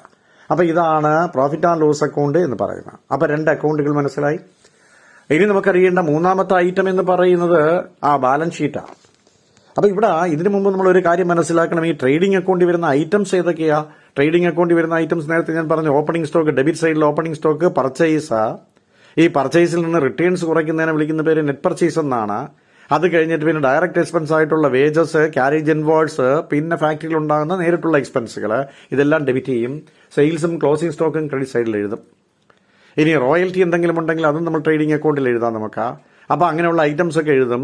ഇനി ക്യാരേജ് ഇൻവേഴ്സ് ട്രേഡിംഗ് അക്കൗണ്ട് എഴുതി, ക്യാരേജ് ഔട്ട്വേഴ്സ് ഒക്കെ പ്രോഫിറ്റ് ആൻഡ് ലോസ് അക്കൗണ്ട് ഓഫീസിൽ വരുന്ന ഐറ്റംസ് എല്ലാം നമ്മൾ profit and loss account debit സൈഡിൽ എഴുതും. ഇൻകംസ് എല്ലാം ക്രെഡിറ്റ് സൈഡിൽ എഴുതും. എന്നിട്ട് നമ്മൾ എന്താ ചെയ്ത ബാലൻസ് ഷീറ്റ് എന്ന് പറയുന്ന സ്റ്റേറ്റ്മെന്റിലേക്ക് പോകും. മൂന്നാമത്തെ കേസാണ് ബാലൻസ് ഷീറ്റ്. അപ്പൊ എന്താ ഈ ബാലൻസ് ഷീറ്റ് എന്ന് പറയുന്നത്? Balance sheet is a statement of assets and liabilities. അസറ്റുകളുടെയും ലയബിലിറ്റിയുടെയും സ്റ്റേറ്റ്മെന്റിനെ വിളിക്കുന്ന പേരാണ് balance sheet, which is prepared to ascertain the financial position of the business. ഒരു ബിസിനസിന്റെ ഫൈനാൻഷ്യൽ പൊസിഷൻ കണ്ടെത്താൻ വേണ്ടി പ്രിപ്പയർ ചെയ്യുന്ന സ്റ്റേറ്റ്മെന്റിനെ വിളിക്കുന്ന പേര് ബാലൻസ് ഷീറ്റ് എന്നാണ്. ഒരു ബിസിനസിന്റെ വളരെ ഇമ്പോർട്ടന്റ് ആയിട്ടുള്ള കേസാണ്. ഒരു ബാലൻസ് ഷീറ്റ് എന്ന് പറഞ്ഞാൽ എന്താ? It is a statement of assets and liabilities prepared to ascertain the financial position of the business. ഒരു ബിസിനസിന്റെ ഫൈനാൻഷ്യൽ പൊസിഷൻ ഫൈൻഡ് ഔട്ട് ചെയ്യുന്നതിന് വേണ്ടി അസറ്റുകളുടെയും ലയബിലിറ്റിയുടെയും ഒരു സ്റ്റേറ്റ്മെന്റ് ആണ്. It is not an account. ഇതൊരു അക്കൗണ്ടേ അല്ല. അപ്പൊ ഇവിടെ ബാലൻസ് ഷീറ്റിൽ അസറ്റുകളും ലയബിലിറ്റീസും നമ്മൾ എടുക്കുന്നു, ആസ്തികളും ബാധ്യതകളും നമ്മൾ എടുക്കുന്നു എന്ന് പറഞ്ഞു. അപ്പൊ ഇവിടെ നമ്മൾ ചെയ്യുമ്പോഴത്തേക്ക് എന്താ സംഭവിക്കുക? ഇത് പ്രിപ്പയർ ചെയ്യുന്നത് വളരെ കറക്റ്റ് ആയിട്ടാണ്. ബിക്കോസ് ഇത് ബിസിനസിന്റെ ട്രൂ ആൻഡ് ഫെയർ പിക്ചറാണ്. ഇത് ബിസിനസിന്റെ ട്രൂ ആൻഡ് ഫെയർ പിക്ചറാണ്. അപ്പൊ അതുകൊണ്ട് തന്നെ ബാലൻസ് ഷീറ്റ് സത്യസന്ധമായി കറക്റ്റ് ആയിട്ടാണ് നമ്മൾ പ്രിപ്പയർ ചെയ്യേണ്ടത്. അപ്പൊ ഇവിടെ നമ്മൾ എഴുതുന്നത് എന്താണ്? അസറ്റുകളും ലയബിലിറ്റീസുമാണ് എഴുതുന്നത്. അപ്പൊ ഈ അസറ്റുകളും ലയബിലിറ്റീസും എന്ന് പറയുമ്പോഴത്തേക്ക് നമ്മൾ എന്താ ചെയ്തത്? ഈ അസറ്റുകളും ലയബിലിറ്റീസും നമ്മൾ ബിസിനസ്സിൽ കൊണ്ട് അല്ലെങ്കിൽ ബാലൻസ് ഷീറ്റിൽ എഴുതുന്നില്ലേ? അങ്ങനെ എഴുതുന്ന ഓർഡറിനെ നമ്മൾ വിളിക്കുന്ന പേര് ശരിക്കും മാർഷലിംഗ് എന്നാണ്. അതിന്റെ പ്രയോറിറ്റി അനുസരിച്ച്, അതിന്റെ ഇമ്പോർട്ടൻസ് അനുസരിച്ച് അസറ്റുകളെയും ലയബിലിറ്റീസും പറക്കി നിരത്തുന്ന രീതിയിൽ നമ്മൾ വിളിക്കുന്ന പേര് മാർഷലിംഗ് എന്നാണ്. So the order in which assets and liabilities R recorded in the balance sheet is called marshalling of assets and liabilities. Marshalling എന്ന് പറയുന്ന വാക്ക് പട്ടാളത്തിൽ നിന്ന് വന്നതാണ്, മിലിറ്ററിയിൽ നിന്ന് വന്നതാണ്. അവിടെ ഈ റാങ്ക് അനുസരിച്ചാണല്ലോ ചെയ്യുന്നത്, സെലക്ട് ചെയ്യുന്ന ആൾക്കാർ. അപ്പൊ അതേ കണക്ക് ഇവിടെയും അസറ്റുകളെയും ലയബിലിറ്റിയും അതിന്റെ പ്രയോറിറ്റി അനുസരിച്ച്, ഇമ്പോർട്ടൻസ് അനുസരിച്ച് ബാലൻസ് ഷീറ്റ് എഴുതുന്നത് കൊണ്ടാണ് അതിനെ മാർഷലിംഗ് എന്ന് പറയുന്നത്. ഇങ്ങനെ നമ്മൾ ബാലൻസ് ഷീറ്റ് പ്രിപ്പയർ ചെയ്യുന്ന സമയത്ത് അസറ്റുകളും ലയബിലിറ്റീസ് എഴുതുമ്പോൾ നമുക്ക് രണ്ട് മെത്തേഡുകളിൽ ബാലൻസ് ഷീറ്റ് പ്രിപ്പയർ ചെയ്യാം. ഏതെങ്കിലും മെത്തേഡ് ഉപയോഗിക്കാം. ഒന്ന് ലിക്വിഡിറ്റി ഫോം എന്നും മറ്റൊന്ന് പെർമനൻസി ഫോം എന്നും. ബാലൻസ് ഷീറ്റ് പ്രിപ്പയർ ചെയ്യുന്നതിന് വേണ്ടി ഒന്നുകിൽ ലിക്വിഡിറ്റി ഫോം എന്ന് പറയും, അല്ലെങ്കിൽ എന്ത് ചെയ്യാം? പെർമനൻസി ഫോം എന്ന് പറയാം. എന്താണ് ഈ ലിക്വിഡിറ്റി ഫോം? എന്താണ് ഈ പെർമനൻസി ഫോം? ഇവിടെ ബാലൻസ് ഷീറ്റ് പ്രിപ്പയർ ചെയ്യുന്ന സമയത്ത് കറണ്ട് അസറ്റും കറണ്ട് ലയബിലിറ്റീസുമാണ് നമ്മൾ ആദ്യം എഴുതുന്നതെങ്കിൽ അതിന് വിളിക്കുന്ന പേര് ലിക്വിഡിറ്റി ഫോം എന്നാണ്. അപ്പൊ കറണ്ട് അസറ്റും കറണ്ട് ലയബിലിറ്റീസും ബാലൻസ് ഷീറ്റിൽ ആദ്യം എഴുതുകയാണെങ്കിൽ അതിനെ വിളിക്കുന്ന പേര് ലിക്വിഡിറ്റി ഫോം എന്നും, എന്നാൽ ഫിക്സഡ് അസറ്റ് അല്ലെങ്കിൽ പെർമനന്റ് അസറ്റ് ആണ് നമ്മൾ ആദ്യം എഴുതുന്നതെങ്കിൽ അതിനെ വിളിക്കുന്ന പേര് പെർമനൻസി ഫോം എന്നുമാണ്. അപ്പൊ ലിക്വിഡ് അസറ്റുകൾ അല്ലെങ്കിൽ കറണ്ട് അസറ്റുകൾ ആദ്യം എഴുതി ഫിക്സഡ് അസറ്റ് പിന്നെ എഴുതിയാൽ അതിനെ വിളിക്കുന്ന പേര് ലിക്വിഡിറ്റി ഫോം എന്നും, മറിച്ച് ഫിക്സഡ് അസറ്റ് ആണ് നമ്മൾ ആദ്യം എഴുതുന്നെങ്കിൽ അതിനെ വിളിക്കുന്ന പേര് പെർമനൻസി ഫോം എന്നുമാണ്. അപ്പൊ ഇവിടെ നമുക്കറിയാലോ എന്താണ് ഈ ഫിക്സഡ് അസറ്റ്, എന്താ കറണ്ട് അസറ്റ്, അതൊക്കെ നേരത്തെ നമ്മൾ പറഞ്ഞു. അപ്പൊ current asset cash in hand, cash in bank, sundry debtors, bill receivable, closing stock, prepaid expense. അപ്പൊ അത് നമ്മൾ ആദ്യം എഴുതി. പിന്നെ നമ്മൾ ഫിക്സഡ് അസറ്റുകളായ furniture, plant, land and building, plant and machinery അതൊക്കെ എഴുതി. അത് കഴിഞ്ഞിട്ട് ഇൻടാഞ്ചിബിൾ അസറ്റ് ആയിട്ടുള്ള goodwill, patent right, copyright, trade mark അത് നമ്മൾ എഴുതി. ഈ ഓർഡറിലാണ് നമ്മൾ എഴുതുന്നതെങ്കിൽ അതിനെ ലിക്വിഡിറ്റി ഫോം എന്നും, തിരിച്ചാണ് എഴുതുന്നതെങ്കിൽ അതിനെ വിളിക്കുന്ന പേര് പെർമനൻസി ഫോം എന്നുമാണ്. ഈ രണ്ട് ഫോമിൽ ഏതെങ്കിലും ഒരെണ്ണം ബാലൻസ് ഷീറ്റ് നമുക്ക് പ്രിപ്പയർ ചെയ്യാം. ഈ ബാലൻസ് ഷീറ്റ് നമ്മൾ പ്രിപ്പയർ ചെയ്യുമ്പോൾ നമ്മൾ ആലോചിക്കണം, നമുക്ക് ബിസിനസിന്റെ ശരിക്കും ഒരു സ്ട്രെങ്ത് കാണിക്കുന്നതാണ്, ബിസിനസിന്റെ സ്റ്റെബിലിറ്റി കാണിക്കുന്ന ഒരു സാധനമാണ് ഈ ബാലൻസ് ഷീറ്റ് എന്ന് പറയുന്നത്. അപ്പൊ ഇങ്ങനെ ബിസിനസ്സിന് എന്ത് സോഴ്സ് ആണുള്ളത്, ബിസിനസ്സിന് എന്ത് ആപ്ലിക്കേഷൻ ആണുള്ളത്, ഇതെല്ലാം കാണിക്കുന്ന ബാലൻസ് ഷീറ്റാണ്. അപ്പൊ അതുകൊണ്ട് തന്നെ തീർച്ചയായും balance sheet true and fair പിക്ചറിലാണ് നമ്മൾ എഴുതേണ്ടത്. എന്നാൽ പോലും ഈ ബാലൻസ് ഷീറ്റിനെ സംബന്ധിച്ചിടത്തോളം ലോണിനൊക്കെ സബ്മിറ്റ് ചെയ്യുന്ന സമയത്ത് ആ ബാലൻസ് ഷീറ്റ് കണ്ടിട്ടാണ് നമുക്ക് ബാങ്കൊക്കെ ലോൺ തരുന്ന, ഫിനാൻഷ്യൽ ഇൻസ്റ്റിറ്റ്യൂഷൻ. അപ്പൊ അതുകൊണ്ട് തന്നെ ബാലൻസ് ഷീറ്റിനെ നമ്മൾ ചിലപ്പോഴൊക്കെ ഒന്ന് പുട്ടപ്പ് ചെയ്യും. അങ്ങനെ ബാലൻസ് ഷീറ്റിന് നമ്മൾ നല്ലതുപോലെ ഒന്ന് ഡ്രസ്സ് ചെയ്ത് നല്ലതുപോലെ ആവശ്യമില്ലാത്ത ഐറ്റംസ് ഒക്കെ എടുത്ത് കളഞ്ഞ് ആവശ്യമുള്ള ഐറ്റംസ് ഒക്കെ എഴുതി ബാലൻസ് ഷീറ്റിന് ഒന്ന് പുട്ടപ്പ് ചെയ്യുന്നതിനെ വിളിക്കുന്ന പേര് വിൻഡോ ഡ്രസ്സിംഗ് എന്നാണ്. ആ ടൈം നിങ്ങൾ കേട്ട് കാണും. വിൻഡോ ഡ്രസ്സിംഗ് എന്താണെന്ന് ചോദിച്ചു കഴിഞ്ഞാൽ ഒരു ബാലൻസ് ഷീറ്റിന് നമ്മൾ എന്ത് ചെയ്യുന്ന ഒന്ന് പുട്ടപ്പ് ചെയ്തെടുക്കുന്നതിനെ വിളിക്കുന്ന പേരാണ് വിൻഡോ ഡ്രസ്സിംഗ് എന്ന് പറഞ്ഞാൽ huge amount of profit and ലോസിന്റെ ഡെബിറ്റ് ബാലൻസ്, അതുപോലെ തന്നെ പ്രിലിമിനറി എക്സ്പെൻസ് ഒക്കെ കുറേ ഐറ്റംസ് ഒക്കെ ഇങ്ങനെ കാണും. അപ്പൊ ഫിക്ടീഷ്യസ് ആയിട്ടുള്ള അസറ്റുകളെയൊക്കെ ഒന്ന് ഒഴിവാക്കി ബാലൻസ് ഷീറ്റ് ഒന്ന് നല്ല മോഡിഫൈ ചെയ്ത് നല്ലൊരു ബാലൻസ് ഷീറ്റാക്കി മാറ്റുന്നതിനെ വിളിക്കുന്ന പേര് വിൻഡോ ഡ്രസ്സിംഗ് എന്നാണ്. അതിന് സമാനമായ വേറെ ഒരു പദമുണ്ട്, വിൻഡോ ഡിസ്പ്ലേ എന്ന് പറയുന്നത്. വിൻഡോ ഡിസ്പ്ലേ എന്ന് പറഞ്ഞാൽ എന്താണ്? ഈ കച്ചവട സ്ഥാപനങ്ങളിലൊക്കെ കസ്റ്റമേഴ്സിനെ അട്രാക്ട് ചെയ്യാൻ വേണ്ടി സാധനങ്ങൾ ഇങ്ങനെ അടുക്കി പറക്കി വെച്ചേക്കുന്നതിനെ വിളിക്കുന്ന പേരാണ് വിൻഡോ ഡിസ്പ്ലേ എന്ന് പറയുന്നത്. ബേക്കറിയിലൊക്കെ സാധനങ്ങളൊക്കെ ഇങ്ങനെ ആ കണ്ണാടിക്കൂടിനകത്ത് നല്ല അറേഞ്ച് ചെയ്ത് വെച്ചേക്കുന്നത് നിങ്ങൾ കണ്ടു കാണും. ആപ്പിളൊക്കെ ഇങ്ങനെ ഫ്രൂട്ട് സ്റ്റാൾ കെട്ടിത്തൂക്കിയിട്ടേക്ക് നിങ്ങൾ കണ്ടു കാണും. കസ്റ്റമേഴ്സിന്റെ ശ്രദ്ധ പിടിച്ചു പറ്റാൻ വേണ്ടി, സെയിൽസ് വർദ്ധിപ്പിക്കാൻ വേണ്ടി അവർ ഉപയോഗിക്കുന്ന ടെക്നിക്കാണ് വിൻഡോ ഡിസ്പ്ലേ എന്ന് പറയുന്നത്. വിൻഡോ ഡ്രസ്സിംഗ് എന്ന് പറഞ്ഞാൽ ബാലൻസ് ഷീറ്റിനെ ഒന്ന് പുട്ടപ്പ് ചെയ്തതിനാണ് വിളിക്കുന്നത്. അപ്പൊ ഇങ്ങനെ നമുക്കൊരു ഫൈനൽ അക്കൗണ്ട് ബിസിനസ്സിൽ എങ്ങനെ ചെയ്യാം എന്നുള്ളതിനെ കുറിച്ചാണ്, പ്രിപ്പയർ ചെയ്യാം എന്നുള്ളതിനെ കുറിച്ചാണ് ഞാൻ പറയുന്നത്. ഒരു ഫൈനൽ അക്കൗണ്ട് ഒരു ബിസിനസ്സിൽ പ്രിപ്പയർ ചെയ്യുന്നതിന് വേണ്ടി നമുക്ക് എന്തൊക്കെ വേണം? ഞാൻ നേരത്തെ പറഞ്ഞല്ലോ, ട്രയൽ ബാലൻസ് വേണം. ആ ട്രയൽ ബാലൻസ് ചെയ്യുന്നിടത്താണ് trading account, profit and loss account, balance sheet നമ്മൾ പ്രിപ്പയർ ചെയ്യുന്നത്. പക്ഷെ ഇവിടെ ഒരു പ്രശ്നമുണ്ട്. ഈ ട്രയൽ ബാലൻസ് പ്രിപ്പയർ ചെയ്യുന്ന സമയത്ത് ചില ഐറ്റംസ് നമുക്ക് ട്രയൽ ബാലൻസിൽ വരാൻ വിട്ടുപോകാം, ചില ട്രാൻസാക്ഷൻസ് വിട്ടുപോകാം. അതല്ല എങ്കിൽ ട്രയൽ ബാലൻസ് പ്രിപ്പയർ ചെയ്യുന്നതിന് ശേഷം മാത്രമേ ചില ഐറ്റം കണ്ടുപിടിക്കാൻ പറ്റുള്ളൂ നമുക്ക്. ഉദാഹരണത്തിന് ക്ലോസിംഗ് സ്റ്റോക്ക് നമ്മൾ 31 മാർച്ചിലാണ് നമ്മൾ എന്ത് ചെയ്യുന്ന അക്കൗണ്ട് 31 ഡിസംബർ 31 തീയതിയാണ് അക്കൗണ്ട് ക്ലോസ് ചെയ്യുന്നത്. അങ്ങനെയാണെങ്കിൽ 31 ഡിസംബർ രാത്രി 12 മണി വരെ കച്ചവടം നടക്കും. അതിനു മുമ്പേ നമ്മൾ ട്രയൽ ബാലൻസ് പ്രിപ്പയർ ചെയ്യും. അപ്പോൾ ട്രയൽ ബാലൻസ് പ്രിപ്പയർ ചെയ്തതിനു ശേഷമേ ക്ലോസിംഗ് സ്റ്റോക്ക് എത്രയുണ്ടെന്ന് അറിയാൻ പറ്റുകയുള്ളൂ. അതുപോലെ ട്രയൽ ബാലൻസ് പ്രിപ്പയർ ചെയ്യുന്ന സമയത്തിൽ അതിലെഴുതാൻ വിട്ടുപോയിട്ടുള്ള ഐറ്റംസോ അല്ലെങ്കിൽ ട്രയൽ ബാലൻസ് പ്രിപ്പയർ ചെയ്തതിനു ശേഷം മാത്രം കണ്ടുപിടിക്കാൻ പറ്റുന്ന ഐറ്റംസോ ഇതെല്ലാം കൂടെ ലിസ്റ്റ് ചെയ്യുന്ന ഒരു കേസ് ഉണ്ട്. അതിന് വിളിക്കുന്ന പേര് അഡ്ജസ്റ്റ്മെന്റ് എന്നാണ്. അപ്പോൾ അങ്ങനെ വിട്ടുപോകുന്ന ഐറ്റംസ് എല്ലാം കൂടെ നമുക്ക് അഡ്ജസ്റ്റ്മെന്റ് എന്ന് പറയുന്ന ഒരു സാധനം തരും. അപ്പോൾ ട്രയൽ ബാലൻസും തരും, പിന്നെ അഡ്ജസ്റ്റ്മെന്റും തരും. അങ്ങനെ ട്രയൽ ബാലൻസും അഡ്ജസ്റ്റ്മെന്റും 2 ഇൻഗ്രീഡിയൻസ് നമുക്ക് ആവശ്യമാണ് ഫൈനൽ അക്കൗണ്ട് പ്രിപ്പയർ ചെയ്യാൻ. ട്രയൽ ബാലൻസും പിന്നെ അതിൽ ഉൾപ്പെടുത്താത്ത കുറെ അഡ്ജസ്റ്റ്മെന്റുകളും കാണും. അങ്ങനെ ഒരു ട്രയൽ ബാലൻസും അഡ്ജസ്റ്റ്മെന്റുകളും തന്നാൽ നമ്മൾ എങ്ങനെയാണ് ഫൈനൽ അക്കൗണ്ട് പ്രിപ്പയർ ചെയ്യുന്നതെന്ന് ചോദിച്ചാൽ, ഈ ട്രയൽ ബാലൻസ് എന്ന് പറഞ്ഞാൽ എല്ലാ പ്രോസസ്സുകളും കഴിഞ്ഞതിന് ശേഷമുള്ള ബാലൻസ് ആണ്. അപ്പം നേരിട്ട് എടുത്തങ്ങ് എഴുതിയാൽ മതിയാവും ഫൈനൽ അക്കൗണ്ടിൽ.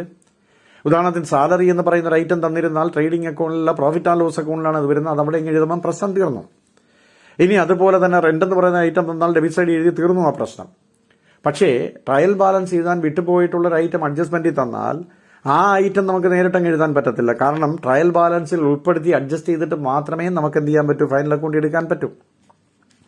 പക്ഷേ നമ്മൾ ആവശ്യം ട്രയൽ ബാലൻസ് പ്രിപ്പയർ ചെയ്യുക അല്ലല്ലോ, ഫൈനൽ അക്കൗണ്ട് അല്ലേ. അപ്പോൾ ഇന്ന് ട്രയൽ ബാലൻസ് ഉൾപ്പെടുത്താൻ പറ്റത്തില്ലല്ലോ. അപ്പോൾ അതുകൊണ്ട് നമ്മൾ എന്താ ചെയ്യുക എന്ന് ചോദിച്ചാൽ, ഈ ട്രയൽ ബാലൻസ് ഉൾപ്പെടുത്തി ഫൈനൽ അക്കൗണ്ടിൽ ചെയ്യുന്നതിന് പകരം ഈ അഡ്ജസ്റ്റ്മെന്റിൽ വരുന്ന ഐറ്റം ഈ ഫൈനൽ അക്കൗണ്ടിൽ 2 സ്ഥലത്ത് അഡ്ജസ്റ്റ് ചെയ്താൽ മതി. അപ്പോൾ നമുക്ക് തോന്നിയ കണക്ക് എവിടെയെങ്കിലും അഡ്ജസ്റ്റ് ചെയ്താൽ മതിയോ? പോരാ. അതെന്താണെന്ന് ഞാൻ പറയും. എവിടെയാണ് അഡ്ജസ്റ്റ് ചെയ്യേണ്ടത് ഞാൻ പറയാം, ട്രാൻസാക്ഷൻ നേച്ചർ അനുസരിച്ച്. പക്ഷെ നിങ്ങൾ ഫൈനൽ അക്കൗണ്ട് പ്രിപ്പയർ ചെയ്യുമ്പോൾ ഒരു കാര്യം മനസ്സിലാക്കുക, ട്രയൽ ബാലൻസിൽ വരുന്ന ഒരു ഐറ്റം ഒരു സ്ഥലത്തും അഡ്ജസ്റ്റ്മെന്റിൽ വരുന്ന ഐറ്റം എവിടെയെങ്കിലും 2 സ്ഥലത്തും എടുക്കണമെന്ന് നമ്മൾ ആദ്യം മനസ്സിലാക്കുക. അത് മനസ്സിലാക്കിയിട്ട് എന്തുകൊണ്ടാണ് എവിടെയൊക്കെയാണ് ഈ 2 സ്ഥലത്ത് വരുന്നതെന്ന് ഞാനിപ്പോൾ പറയാം. അങ്ങനെ ഫൈനൽ അക്കൗണ്ട് നമ്മൾ പ്രിപ്പയർ ചെയ്യാൻ trading account, profit and loss account, balance sheet prepare ചെയ്യുന്ന സമയത്ത് ഈ ട്രയൽ ബാലൻസിൽ എടുക്കാൻ വിട്ടുപോയിട്ടുള്ള കുറേ ഐറ്റംസ് അഡ്ജസ്റ്റ്മെന്റിൽ തരും. ആ അഡ്ജസ്റ്റ്മെന്റിൽ തരുന്നതായിട്ട് ഒരു 10-13 ഐറ്റം ഉണ്ട്. ആ ഐറ്റംസ് എങ്ങനെയൊക്കെ ട്രീറ്റ് ചെയ്യാം അത് ചിലപ്പോൾ പരീക്ഷയ്ക്ക് ചോദിക്കും. അതെല്ലാം മൾട്ടിപ്പിൾ ചോയ്സിൽ നമുക്ക് ചോദിക്കും. അപ്പോൾ അവിടെ എങ്ങനെയാണ് നമ്മൾ എന്തൊക്കെയാണ് ചെയ്യാൻ പോകുന്ന ഒന്നാമത്തെ അഡ്ജസ്റ്റ്മെന്റിൽ തരുന്ന ഒന്നാമത്തെ ഐറ്റം ക്ലോസിംഗ് സ്റ്റോക്കാണ്. അഡ്ജസ്റ്റ്മെന്റിൽ തരുന്ന ഒന്നാമത്തെ ഐറ്റം എന്ന് പറയുന്ന ക്ലോസിംഗ് സ്റ്റോക്കാണ്. അപ്പോൾ എന്താ ഈ ക്ലോസിംഗ് സ്റ്റോക്ക് എന്ന് പറയുന്നത്? സ്റ്റോക്ക് എന്ന് പറഞ്ഞാൽ നമുക്കറിയാം വിൽക്കാതിരിക്കുന്നതാണ്. അപ്പോൾ ക്ലോസിംഗ് എന്ന് പറഞ്ഞാൽ ക്ലോസിംഗ് ഡേറ്റിലാണ്. അപ്പോൾ ക്ലോസിംഗ് ഡേറ്റിൽ വിൽക്കാതിരിക്കുന്ന സ്റ്റോക്കിനെ വിളിക്കുന്ന പേര് ക്ലോസിംഗ് സ്റ്റോക്ക് എന്നാണ്. അപ്പോൾ അതെന്താണ് ഈ ക്ലോസിംഗ് സ്റ്റോക്ക് എന്ന് ചോദിച്ചാൽ നമ്മൾ പറഞ്ഞു, നമ്മൾ വാങ്ങിച്ച സാധനം അല്ലെങ്കിൽ പ്രൊഡ്യൂസ് ചെയ്ത സാധനത്തിന്റെ ഒരു ഭാഗം വിൽക്കാതിരുന്നാൽ, ക്ലോസിംഗ് ഡേറ്റിൽ വിൽക്കാതിരുന്നാൽ അതിനെ വിളിക്കുന്ന പേര് ക്ലോസിംഗ് സ്റ്റോക്ക് എന്നാണ്.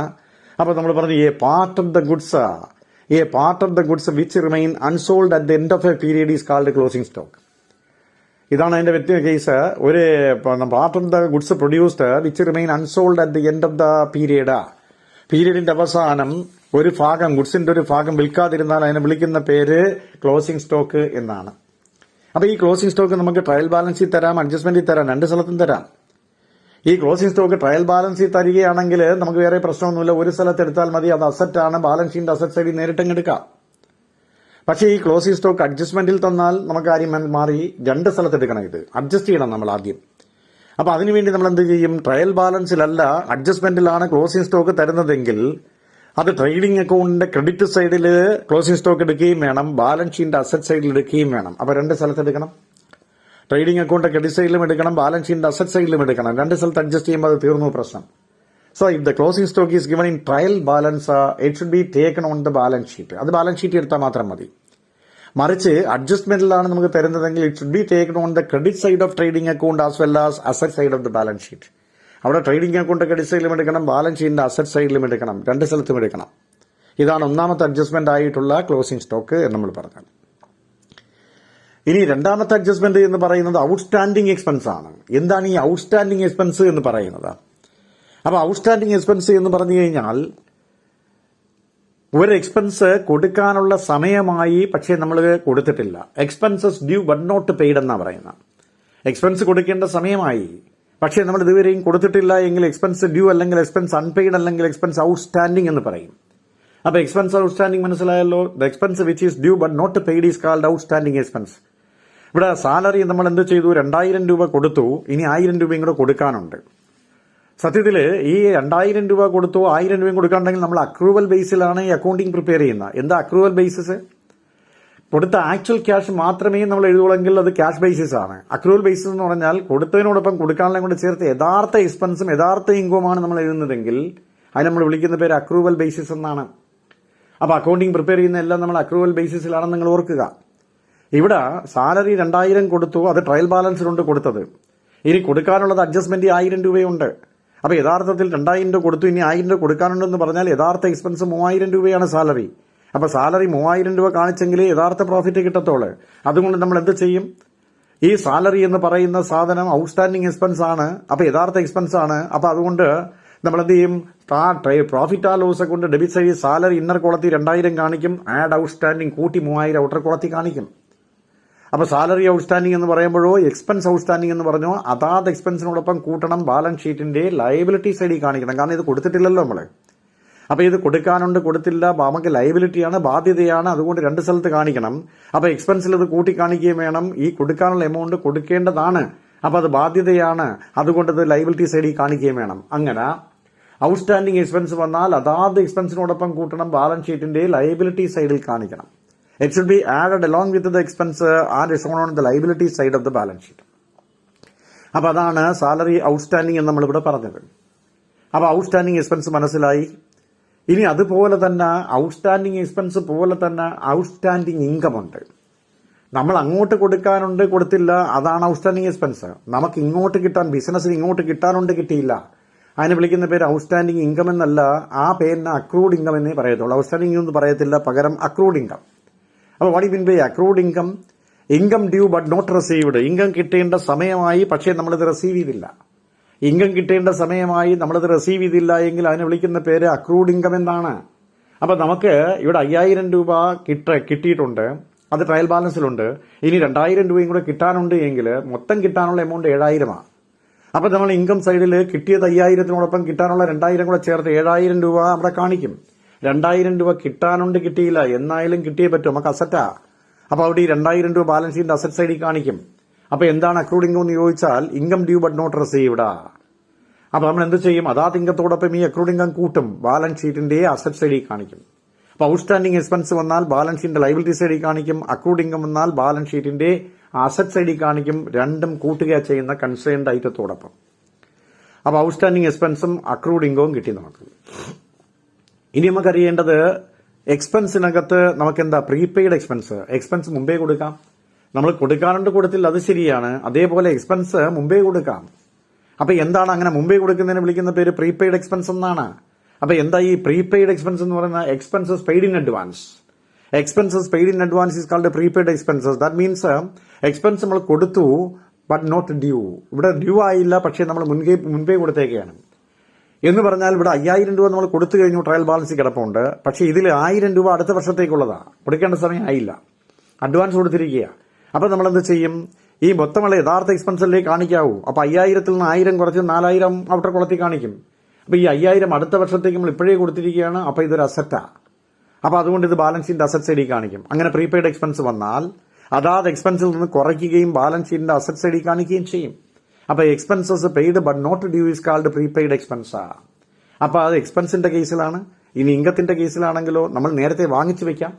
അപ്പൊ ഇൻകം പ്രീപെയ്ഡ് എന്ന് പറയാൻ പറ്റത്തില്ല, ഇൻകം റിസീവ്ഡ് ഇൻ അഡ്വാൻസ് എന്നേ പറയൂ. നേരത്തെ അക്രൂഡ് ഇൻകം പറഞ്ഞ പോലെ ഇൻകത്തെ പ്രീപെയ്ഡ് എന്ന് പറയാൻ പറ്റില്ല. പ്രീപെയ്ഡ് എന്ന് നമ്മൾ കൊടുത്തതല്ലേ, ഇവിടെ നമ്മൾ മുമ്പേ റിസീവ് ചെയ്ത് വെച്ചേക്കുന്നതാണ്. അപ്പൊ income received in advance is called prepaid, അല്ല ഇൻകം റിസീവ്ഡ് ഇൻ അഡ്വാൻസ്. അതാണ് നമുക്ക് ഇവിടെ അറിയേണ്ട 4ാമത്തെ കേസ്. അപ്പൊ എന്താ ഇൻകം റിസീവ്ഡ് ഇൻ അഡ്വാൻസ് എന്ന് ചോദിച്ചു കഴിഞ്ഞാൽ ഒരു ഇൻകം കിട്ടേണ്ട സമയമായില്ല, പക്ഷേ നമ്മൾ അഡ്വാൻസ് ആയിട്ട് റിസീവ് ചെയ്ത് വെച്ചേക്കുകയാണ്.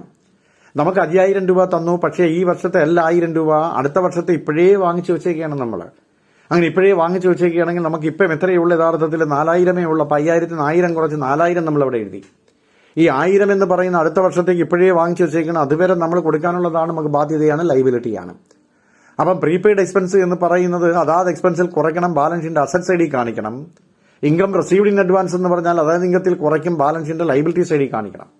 ഇപ്പം നമ്മൾ 4 ഐറ്റം ഒരേ സ്വഭാവമുള്ള പറഞ്ഞു. ഏതാണ്? Outstanding expense, accrued income, expense prepaid, അതുപോലെ തന്നെ ഇൻകം റിസീവ്ഡ് എന്ന അഡ്വാൻസ് എന്ന് പറയുന്നത്. അപ്പൊ ഔട്ട്സ്റ്റാൻഡിംഗ് എക്സ്പെൻസ് വന്നാൽ എന്താ നമ്മൾ പറഞ്ഞ എക്സ്പെൻസ് കൊടുക്കേണ്ട സമയമായില്ല, കൊടുക്കാനുള്ള സമയമായി നമ്മൾ കൊടുത്തില്ല, അതിനാണ് ഔട്ട്സ്റ്റാൻഡിംഗ് എക്സ്പെൻസ് എന്ന് പറയുന്നത്. അപ്പൊ അതാത് എക്സ്പെൻസ് കൂട്ടി ബാലൻസ് ഷീറ്റിന്റെ ലയബിലിറ്റി സൈഡ്. പ്രീപെയ്ഡ് എക്സ്പെൻസ് എന്ന് പറഞ്ഞാൽ എക്സ്പെൻസ് നമ്മൾ മുമ്പേ കൊടുത്തിരിക്കുകയാണ്, കൊടുക്കേണ്ട സമയമായില്ല, മുമ്പേ കൊടുത്തു, അതാത് എക്സ്പെൻസ് കുറച്ചു, ബാലൻസ് ഷീറ്റിന്റെ അസറ്റ് സൈഡ്.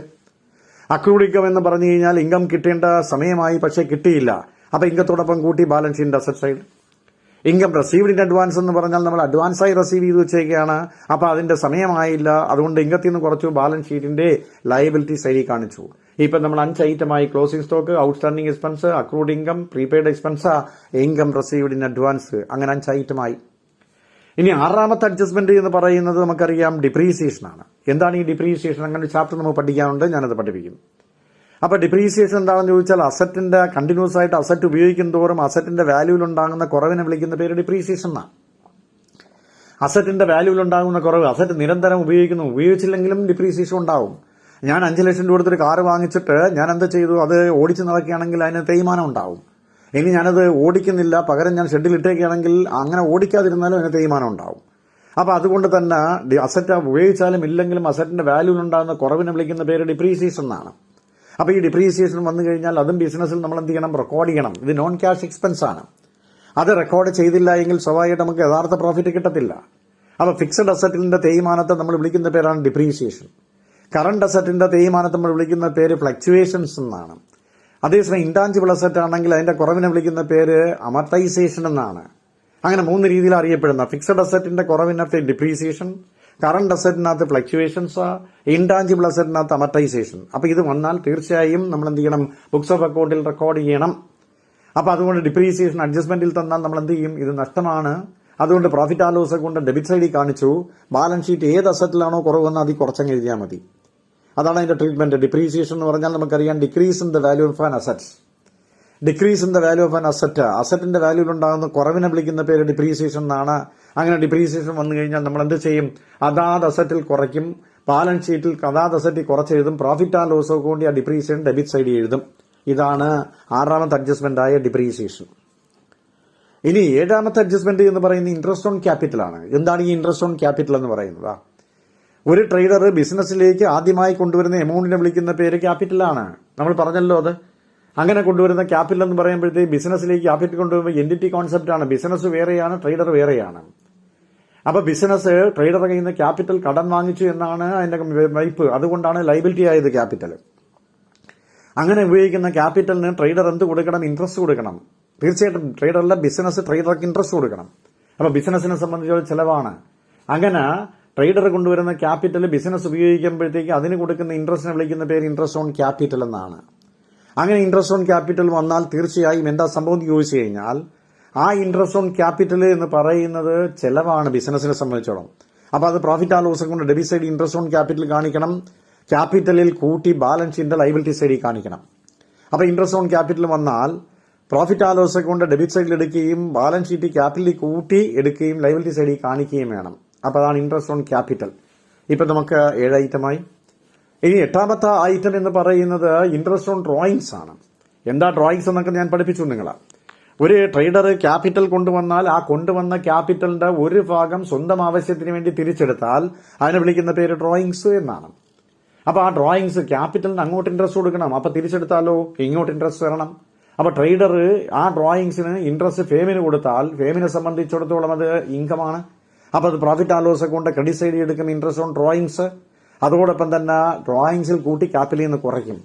അയാൾ എടുത്തുകൊണ്ട് പോയ ഡ്രോയിങ്സിനോടൊപ്പം ഇൻട്രസ്റ്റോടെ കൂട്ടിയിട്ട് ക്യാപിറ്റലി ബാലൻസ് ഷീറ്റിൽ നിന്ന് കുറച്ച് കാണിക്കും. ഇതാണ് ഇൻട്രസ്റ്റ് ഓൺ ഡ്രോയിങ്സിന്റെ ട്രീറ്റ്മെന്റ് എന്ന് പറയുന്നത്. അപ്പൊ ആ ഒരു അഡ്ജസ്റ്റ്മെന്റ് നമുക്ക് ആയി. ഇപ്പൊ നമ്മൾ ഏതൊക്കെയായി? Closing stock, outstanding expense, prepaid expense, accrued income, income received in advance, depreciation, interest on capital, interest on drawings. ഇനി നമുക്ക് വളരെ പ്രധാനപ്പെട്ട ഒരു ഐറ്റം ബാഡ് ഡെറ്റ്സിന്റെ അഡ്ജസ്റ്റ്മെന്റ് ആണ്. എന്താ ഈ ബാഡ് ഡെറ്റ്സിന്റെ അഡ്ജസ്റ്റ്മെന്റ് നമുക്ക് നോക്കാം. വളരെ ഇമ്പോർട്ടന്റ് ആണ് ഫൈനൽ അക്കൗണ്ട് പ്രിപ്പയർ ചെയ്യുമ്പോൾ. ബാഡ് ഡെറ്റ്സ് എന്ന് പറഞ്ഞാൽ കിട്ടാക്കടമെന്ന്. എന്താ കിട്ടാക്കടം എന്ന് പറഞ്ഞാൽ ഡെറ്റേഴ്സിന്റെ ഒരു ഭാഗം റിക്കവർ ചെയ്യാൻ പറ്റത്തില്ല, ഇറിക്കവറബിൾ ആണ്. And irrecoverable portion of debtors is called bad debts. Irrecoverable portion of debtors, ഡെറ്റേഴ്സിന്റെ ഒരു ഭാഗം നമുക്ക് ഒരിക്കലും തിരിച്ചു പിടിക്കാൻ കഴിഞ്ഞില്ല എങ്കിൽ അതിനെ വിളിക്കുന്ന പേര് ബാഡ് ഡെറ്റ്സ് എന്നാണ്. ആൻഡ് ഇറിക്കവറബിൾ പോർഷൻ എന്നാണ് നമ്മൾ വിളിക്കുന്നത്. അപ്പോൾ അതിനെ വിളിക്കുന്ന പേര് ബാഡ് ഡെറ്റ്സ് എന്നാണ്. അപ്പോൾ ഈ ബാഡ് ഡെറ്റ്സ് കൂടാതെ നമുക്ക് പ്രൊവിഷൻ ഫോർ ഡൗട്ട്ഫുൾ ഡെറ്റ്സ് ഉണ്ട്. എന്താ ഈ പ്രൊവിഷൻ ഫോർ ഡൗട്ട്ഫുൾ ഡെറ്റ്സ് എന്ന് പറയുന്നത്? ഇവിടെ നമ്മളതിൽ 52,000 രൂപ മൊത്തം ഡെറ്റേഴ്സ് ഉണ്ട്. പൈസ തരാനുള്ള മൊത്തം കടക്കാർ 52,000 ഉണ്ട്. ആ 52,000-ൽ 2,000 രൂപ ബാഡ് ഡെറ്റ്സ് കിട്ടത്തില്ല, ഒരിക്കലും കിട്ടത്തില്ല. അപ്പോൾ കിട്ടാക്കടമാണ്, നമ്മളതങ്ങ് കുറച്ചു. ബാക്കി 50,000. ഈ 50,000 രൂപ തരാനുള്ളതിൽ 5% ആൾക്കാർ തരുവോ തരൂലെന്ന് നമുക്ക് സംശയം വന്നു. അങ്ങനെ തരുവോ തരൂലെന്ന് സംശയം വന്നാൽ ഡൗട്ട്ഫുൾ ഡെറ്റ്സ് ആണ്. ഒരിക്കലും ഡൗട്ട്ഫുൾ ഡെറ്റ്സ് വെച്ച് നമുക്ക് അക്കൗണ്ട് എഴുതാൻ പറ്റത്തില്ല. അപ്പോൾ ബിസിനസ് മാൻ കിട്ടൂല എന്ന് സംശയമുള്ള എമൗണ്ട് എത്രയാണോ അതിന് തുല്യമായ എമൗണ്ട് കയ്യിൽ നിന്ന് മാറ്റിവെക്കും. അപ്പോൾ ഒരു മുൻകരുതലായിട്ട് മാറ്റിവെക്കുന്നതിന് വിളിക്കുന്ന പേരാണ് പ്രൊവിഷൻ ഫോർ ഡൗട്ട്ഫുൾ ഡെറ്റ്സ്. അവർ തരികയാണെങ്കിൽ നമ്മൾ എന്ത് ചെയ്യും? അത് കിട്ടുകയാണെങ്കിൽ അത് എന്ത് ചെയ്യാം? അത് നമുക്ക് ഇതങ്ങ് മാറ്റാം, അപ്പോൾ ലാഭമായി മാറും. ഇനി കിട്ടിയില്ലെങ്കിൽ ഇതങ്ങ് അഡ്ജസ്റ്റ് ചെയ്ത് പോകും. അതിനെയാണ് പ്രൊവിഷൻ ഫോർ ഡൗട്ട്ഫുൾ ഡെറ്റ്സ് എന്ന് പറയുന്നത്. It is a provision created against doubtful debts. Doubtful ഡെറ്റ്സിനെതിരായിട്ട് പ്രൊവിഷൻ ക്രിയേറ്റ് ചെയ്ത് വെച്ചേക്കുന്നതാണ് പ്രൊവിഷൻ ഫോർ ഡൗട്ട്ഫുൾ ഡെറ്റ്സ് എന്ന് പറയുന്നത്. അപ്പോൾ ബാഡ് ഡെറ്റ്സ് കിട്ടാക്കടമാണ്, ഇത് മുൻകരുതലായി മാറ്റിവെക്കുന്നതാണ്. അപ്പോൾ ഇത് നമ്മൾ വിളിക്കുന്ന പേര് ന്യൂ റിസർവ് എന്നും വിളിക്കാം, അല്ലെങ്കിൽ ബാഡ് ഡെറ്റ്സ് എന്നും വിളിക്കാം നോക്കാം. അപ്പോൾ ബാഡ് ഡെറ്റ്സ് എന്ന് പറയുന്ന നഷ്ടമാണ്. അപ്പോൾ അതുകൊണ്ട് നമുക്ക് അഡ്ജസ്റ്റ്മെന്റ് തന്നാൽ profit and loss account debit സൈഡിൽ കാണിക്കണം. പ്രൊവിഷൻ ഫോർ ഡൗട്ട്ഫുൾ ഡെറ്റ്സ് വന്നാൽ അതും നമുക്ക് നഷ്ടമാണ്, profit and loss account debit സൈഡിൽ കാണിക്കണം. ഇനി ഇത് രണ്ടും നമ്മൾ ബാലൻസ് ഷീറ്റ് ഡെറ്റേഴ്സ് കുറയേണ്ട ഐറ്റമാണ്. അപ്പോൾ ബാലൻസ് ഷീറ്റ് സൺഡേ ഡെറ്റേഴ്സിന് അത് കുറയ്ക്കുകയും വേണം. അപ്പോൾ ബാഡ് ഡെറ്റ്സ് അഡ്ജസ്റ്റ്മെന്റിൽ തന്നാൽ profit and loss account debit സൈഡിലും ഡെറ്റേഴ്സിലും കുറയ്ക്കണം. പ്രൊവിഷൻ ഫോർ ഡൗട്ട്ഫുൾ ഡെറ്റ്സ് വന്നാൽ profit and loss account debit സൈഡിൽ കാണിക്കുകയും വേണം, ബാലൻസ് ഷീറ്റ് ഡെറ്റേഴ്സ് കുറയ്ക്കുകയും വേണം. ഇനി കഴിഞ്ഞ ഏതെങ്കിലും ഒരു വർഷം നമുക്ക് ഇത് കണക്ക് പ്രൊവിഷൻ ഫോർ ഡൗട്ട്ഫുൾ ഡെറ്റ്സ് മാറ്റി വെച്ചിട്ട് കിട്ടൂല എന്ന് വിചാരിച്ചത് ഈ വർഷം നമുക്ക് കിട്ടുകയാണെന്നിരിക്കട്ടെ, അതും ബാഡ് ഡെറ്റ്സ് ന്യൂ റിസർവ് തന്നെ, റിസർവ് തന്നെയാണ്, പ്രൊവിഷൻ ഫോർ ഡൗട്ട്ഫുൾ ഡെറ്റ്സ് തന്നെയാണ്. പക്ഷെ അതിന് നമ്മൾ വിളിക്കുന്ന പേര് ഓൾഡ് റിസർവ് എന്നാണ്. അപ്പൊ നമ്മളെ കയ്യിൽ 2,000 രൂപ ബാഡ് ഡെറ്റ്സ് ഉണ്ട്, 2,500 രൂപ ഈ വർഷത്തെ പ്രൊവിഷൻ ഫോർ ഡൗട്ട്ഫുൾ ഡെറ്റ്സ് ഉണ്ട്. അപ്പം മൊത്തം 4,500 ഉണ്ട്. അത് രണ്ടും നമുക്ക് ചെലവാണ്, അപ്പൊ ഡെബിറ്റ് സൈഡിൽ കാണിക്കണം. പക്ഷേ 2,000 രൂപ ഇപ്പൊ കിട്ടാതിരുന്ന, പണ്ട് കിട്ടാതിരുന്ന, ഇപ്പൊ കിട്ടിയപ്പോൾ വരുമാനമാണ്. അപ്പൊ അത് ക്രെഡിറ്റ് സൈഡിൽ കാണിക്കുന്നതിന് പകരം ഈ 4,500 രൂപയിൽ നിന്ന് 2,000 രൂപ കുറച്ച് 2,500 രൂപ ഡെബിറ്റ് സൈഡിൽ നമ്മൾ കാണിച്ചാൽ മതി. അപ്പോൾ അവിടെ ഒരു ഇക്വേഷൻ വരും, bad debts plus new reserve minus old reserve. അങ്ങനെ ഒരു ഇക്വേഷൻ എഴുതി നമുക്ക് അവിടെ എന്ത് ചെയ്യാം? പ്രോഫിറ്റ് ആൻഡ് ലോസ് ഡെബിറ്റ് സൈഡിൽ എഴുതാം, അഡ്ജസ്റ്റ്മെന്റിൽ തന്ന ഐറ്റം ഡെറ്റേഴ്സിൽ കുറയ്ക്കാം. ഇനി അതുപോലെ തന്നെ ബാഡ് ഡെറ്റ്സും കഴിഞ്ഞു, പ്രൊവിഷൻ ഫോർ ഡൗട്ട്ഫുൾ ഡെറ്റ്സും കഴിഞ്ഞാൽ പിന്നെ കിട്ടുന്ന ഡെറ്റേഴ്സ് എന്ന് പറയുന്നത് യഥാർത്ഥ ഡെറ്റേഴ്സ്. അത് കിട്ടും, നമുക്ക് ഉറപ്പാണ്. അപ്പോൾ അവരൊക്കെ പെട്ടെന്ന് തരുന്നതിന് വേണ്ടി ചിലപ്പോൾ നമ്മൾ എന്ത് ചെയ്യും? അവരെ ഒന്ന് മോട്ടിവേറ്റ് ചെയ്യുന്നതിന് വേണ്ടി അവരോട് പറഞ്ഞു, നിങ്ങൾ കൃത്യസമയത്ത് പൈസ തരികയാണെങ്കിൽ 2% ഡിസ്കൗണ്ട് തരാം എന്നും പറഞ്ഞ് അത്ര എമൗണ്ട് മുൻകരുതലായിട്ട് മാറ്റി വെച്ചേക്കാണ്. അതിനെ വിളിക്കുന്ന ഒരു provision for discount on debtors എന്ന. Provision for discount on debtors അതും നമുക്ക് ചെലവാണ്. പ്രോഫിറ്റ് ആൻഡ് ലോസ് കൊണ്ട് ഡെബിറ്റ് സൈഡിൽ കാണിച്ചു, ബാലൻസ് ഷീറ്റിൽ നമ്മൾ എന്ത് ചെയ്തു? ഡെറ്റേഴ്സിൽ കുറച്ചു. അങ്ങനെ ഡെറ്റേഴ്സുമായി ബന്ധപ്പെട്ട് ബാഡ് ഡെറ്റ്സ് ഉണ്ട്, പ്രൊവിഷൻ ഫോർ ഡൗട്ട്ഫുൾ ഡെറ്റ്സ് ഉണ്ട്, അത് കഴിഞ്ഞ് provision for discount on debtors ഉണ്ട്. അപ്പോൾ ഇത് നമുക്ക് മനസ്സിലായി, ഇതാണ് അടുത്ത അഡ്ജസ്റ്റ്മെന്റ് എന്ന് പറയുന്നത്. ഇതെല്ലാം പ്രോഫിറ്റ് ആൻഡ് ലോസ് കൊണ്ട് ഡെബിറ്റ് സൈഡിൽ എഴുതും, ബാലൻസ് ഷീറ്റ് ഡെറ്റേഴ്സിൽ കുറയ്ക്കും. ഇതാണല്ലോ കേസ്. ഇതുപോലെ ക്രെഡിറ്റേഴ്സ് പൈസ, ക്രെഡിറ്റേഴ്സുകാരൻ നമുക്ക് വാഗ്ദാനം ചെയ്യും. എന്താ വാഗ്ദാനം ചെയ്യുന്നത്? നിങ്ങൾ കറക്റ്റ് സമയത്ത് പൈസ തരണമെങ്കിൽ ഡിസ്കൗണ്ട് തരാം. അപ്പോൾ അതിനുവേണ്ടി അവർ മാറ്റി വെച്ചേക്കുന്ന എമൗണ്ട് ആണ് provision for discount on creditors. അത് നമുക്ക് ഇൻകമാണ്, നമ്മൾ പ്രോഫിറ്റ് ആൻഡ് ലോസ് കൊണ്ട് ക്രെഡിറ്റ് സൈഡിൽ കാണിക്കും, ക്രെഡിറ്റേഴ്സിൽ കുറയ്ക്കുകയും ചെയ്യും. അതിന്റെ ജസ്റ്റ് ഓപ്പോസിറ്റ് ആണ്. അല്ല, നമുക്ക് വരുമാനമായതുകൊണ്ട് പ്രോഫിറ്റ് ആൻഡ് ലോസ് കൊണ്ട് ക്രെഡിറ്റ് സൈഡ്, അത് ക്രെഡിറ്റേഴ്സിൽ കാണിക്കും. ഇതാണ് ബാഡ് ഡെറ്റ്സിന്റെ അഡ്ജസ്റ്റ്മെന്റ് എന്ന് നമ്മൾ പറയുന്നത്. അപ്പോൾ ഈ അഡ്ജസ്റ്റ്മെന്റുമായി ഇനി നമുക്ക് അടുത്തൊരു അഡ്ജസ്റ്റ്മെന്റ് എന്ന് പറയുന്നത് goods distributed as free samples എന്ന് പറയുന്ന ഒരു അഡ്ജസ്റ്റ്മെന്റ് ആണ്. എന്താണ് ഈ goods distributed as free samples? നമുക്കറിയാം, ബിസിനസ്സിൽ സെയിൽസ് വർദ്ധിപ്പിക്കുന്നതിന് വേണ്ടി നമ്മൾ വാങ്ങിച്ച സാധനത്തിന്റെ ഒരു ഭാഗം എന്ത് ചെയ്യും? പരസ്യത്തിന് വേണ്ടി ഇങ്ങനെ കൊടുക്കും, അഡ്വർടൈസ്മെന്റ്. നമ്മൾ കണ്ടു കാണുമല്ലോ സാധനങ്ങളൊക്കെ ഇങ്ങനെ സാമ്പിൾ കൊടുക്കുന്നത്. അങ്ങനെ സാമ്പിൾ കൊടുക്കുന്നത് വാങ്ങിച്ച സാധനത്തിന്റെ ഒരു ഭാഗമാണ്, സെയിൽസ് വർദ്ധിപ്പിക്കാൻ വേണ്ടി അഡ്വർടൈസ്മെന്റ് ഭാഗമാണ്. അങ്ങനെ goods distributed as free samples എന്ന് പറഞ്ഞാൽ അത് പരീക്ഷയിൽ ചോദിക്കുന്ന ഒരു ഐറ്റമാണ്. പർച്ചേസിൽ കുറയും, പക്ഷേ ഇത് അഡ്വർടൈസ്മെന്റിന്റെ ഭാഗമാവും, അതുകൊണ്ട് അഡ്വർടൈസ്മെന്റിൽ കൂട്ടും. അങ്ങനെ goods distributed as free samples വന്നാൽ പർച്ചേസിൽ കുറയ്ക്കണം, അതുപോലെ തന്നെ നമ്മൾ അഡ്വർടൈസ്മെന്റിൽ കൂട്ടണം. ഇതാണ് കേസ്. അഡ്വർടൈസ്മെന്റ് ഇത് രണ്ടും എന്താ ചെയ്യുന്ന? പ്രോഫിറ്റ് ആൻഡ് ലോസ് അക്കൗണ്ടിലാണ് അഡ്വർടൈസ്മെന്റ് കൂട്ടുന്നത്, ട്രേഡിംഗ് അക്കൗണ്ട് ഈ പർച്ചേസിൽ നിന്ന് കുറയ്ക്കുകയും ചെയ്യും. അപ്പോൾ ഇത് മനസ്സിലായി. ഇനി നമുക്ക് ഫൈനൽ അക്കൗണ്ടുമായി ബന്ധപ്പെട്ട് വരുന്ന മറ്റൊരു അഡ്ജസ്റ്റ്മെന്റ് എന്ന് പറയുന്നത് ഗുഡ്സ് ഗോഡൌണിൽ വെച്ച് നഷ്ടപ്പെട്ടു പോകുന്നതാണ്. Loss of stock by fire. എന്താ loss of stock by fire? നമ്മൾ ഈ ഗോഡൌണിൽ ഗുഡ്സ് സൂക്ഷിച്ചിരിക്കുന്ന സമയത്ത് ആ ഗോഡൌണിൽ തീ പിടിച്ച് അതിന്റെ സ്റ്റോക്കിലിരുന്ന കുറേ സ്റ്റോക്ക് നഷ്ടപ്പെട്ടു പോയി എന്നിരിക്കട്ടെ. അങ്ങനെ സ്റ്റോക്ക് കുറച്ച് നഷ്ടപ്പെട്ടു പോയി കഴിഞ്ഞാൽ നമ്മൾ എന്താ ചെയ്യുന്ന? അക്കൗണ്ടിംഗ് ട്രീറ്റ്മെന്റ് എന്താണെന്ന് ചോദിച്ചാൽ ഞാനൊരു എക്സാമ്പിൾ പറയാം. 10,000 രൂപയുടെ ഗുഡ്സ് ഗോഡൌണിൽ കത്തി നശിച്ചു പോയി.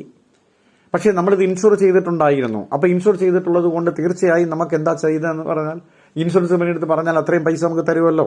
അങ്ങനെ 10,000 രൂപ വിലയുള്ള സ്റ്റോക്ക് നശിച്ചു പോയി. അപ്പോൾ യഥാർത്ഥത്തിൽ ആ സ്റ്റോക്ക് അവിടെ ഉണ്ടായിരുന്നെങ്കിൽ ട്രേഡിംഗ് അക്കൗണ്ടിൽ ക്ലോസിംഗ് സ്റ്റോക്കായിട്ട് കാണിക്കേണ്ടതല്ലായിരുന്നോ? അപ്പോൾ അത് നശിച്ചു പോയില്ലേ? അപ്പോൾ അത് അവിടെ ഉണ്ട് എന്നുള്ള അസംഷനിൽ നമ്മൾ എന്ത് ചെയ്തു? ട്രേഡിംഗ് അക്കൗണ്ട് ക്രെഡിറ്റ് സൈഡിൽ 10,000 രൂപ loss of stock by fire എന്ന് എഴുതി. ട്രേഡിംഗ് അക്കൗണ്ട് ക്രെഡിറ്റ് സൈഡിൽ loss of stock by fire എന്നും പറഞ്ഞ് നമ്മൾ 10,000 റുപ്പീസ് എഴുതി. എന്നിട്ട് ഇൻഷുറൻസ് കമ്പനിയോട് ഇൻഫോം ചെയ്തപ്പോൾ ഇൻഷുറൻസ് കമ്പനി പറഞ്ഞു, അവർ ഓടി വന്ന് നോക്കിയിട്ട് അവർ പറഞ്ഞു, ഞങ്ങൾ ഇത്രയും പൈസ തരൂല, 8,000 രൂപ മാത്രമേ തരൂ, ഞങ്ങളെ ലോസ് അത്രേ കണ്ടോളെന്ന് പറഞ്ഞു.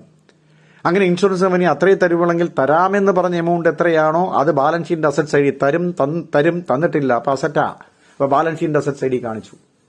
അപ്പോൾ നഷ്ടപ്പെട്ട യഥാർത്ഥ value trading account debit credit സൈഡിൽ stock loss of stock by fire എന്നും, അതുപോലെ തന്നെ ഇൻഷുറൻസ് കമ്പനി തരാമെന്ന് പറഞ്ഞ ക്ലെയിം എത്രയാണോ അത് 8,000 രൂപയാണെങ്കിൽ അത് ബാലൻസ് ഷീറ്റിന്റെ അസറ്റ് സൈഡിൽ ഇൻഷുറൻസ് കമ്പനിയിൽ നിന്ന് എഴുതി.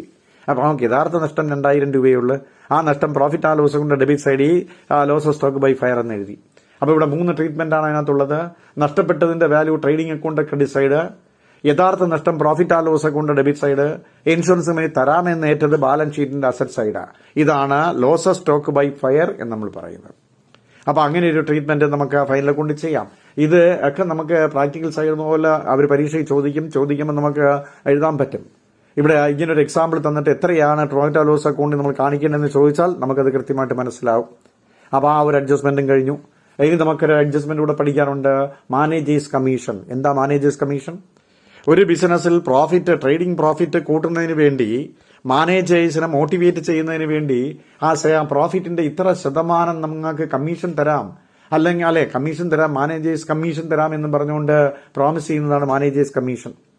അപ്പോൾ നമ്മൾ എന്ത് ചെയ്തു? ഗ്രോസ് പ്രോഫിറ്റ് കണ്ടുപിടിച്ചു, നെറ്റ് പ്രോഫിറ്റ് കണ്ടുപിടിച്ച് കിട്ടുന്ന എമൗണ്ടിന്റെ ഒരു നിശ്ചിത ശതമാനം മാനേജർക്ക് കമ്മീഷനായിട്ട് കൊടുക്കുകയാണെങ്കിൽ അതിനെ വിളിക്കുന്നതിന് മാനേജേഴ്സ് കമ്മീഷൻ എന്നാണ്.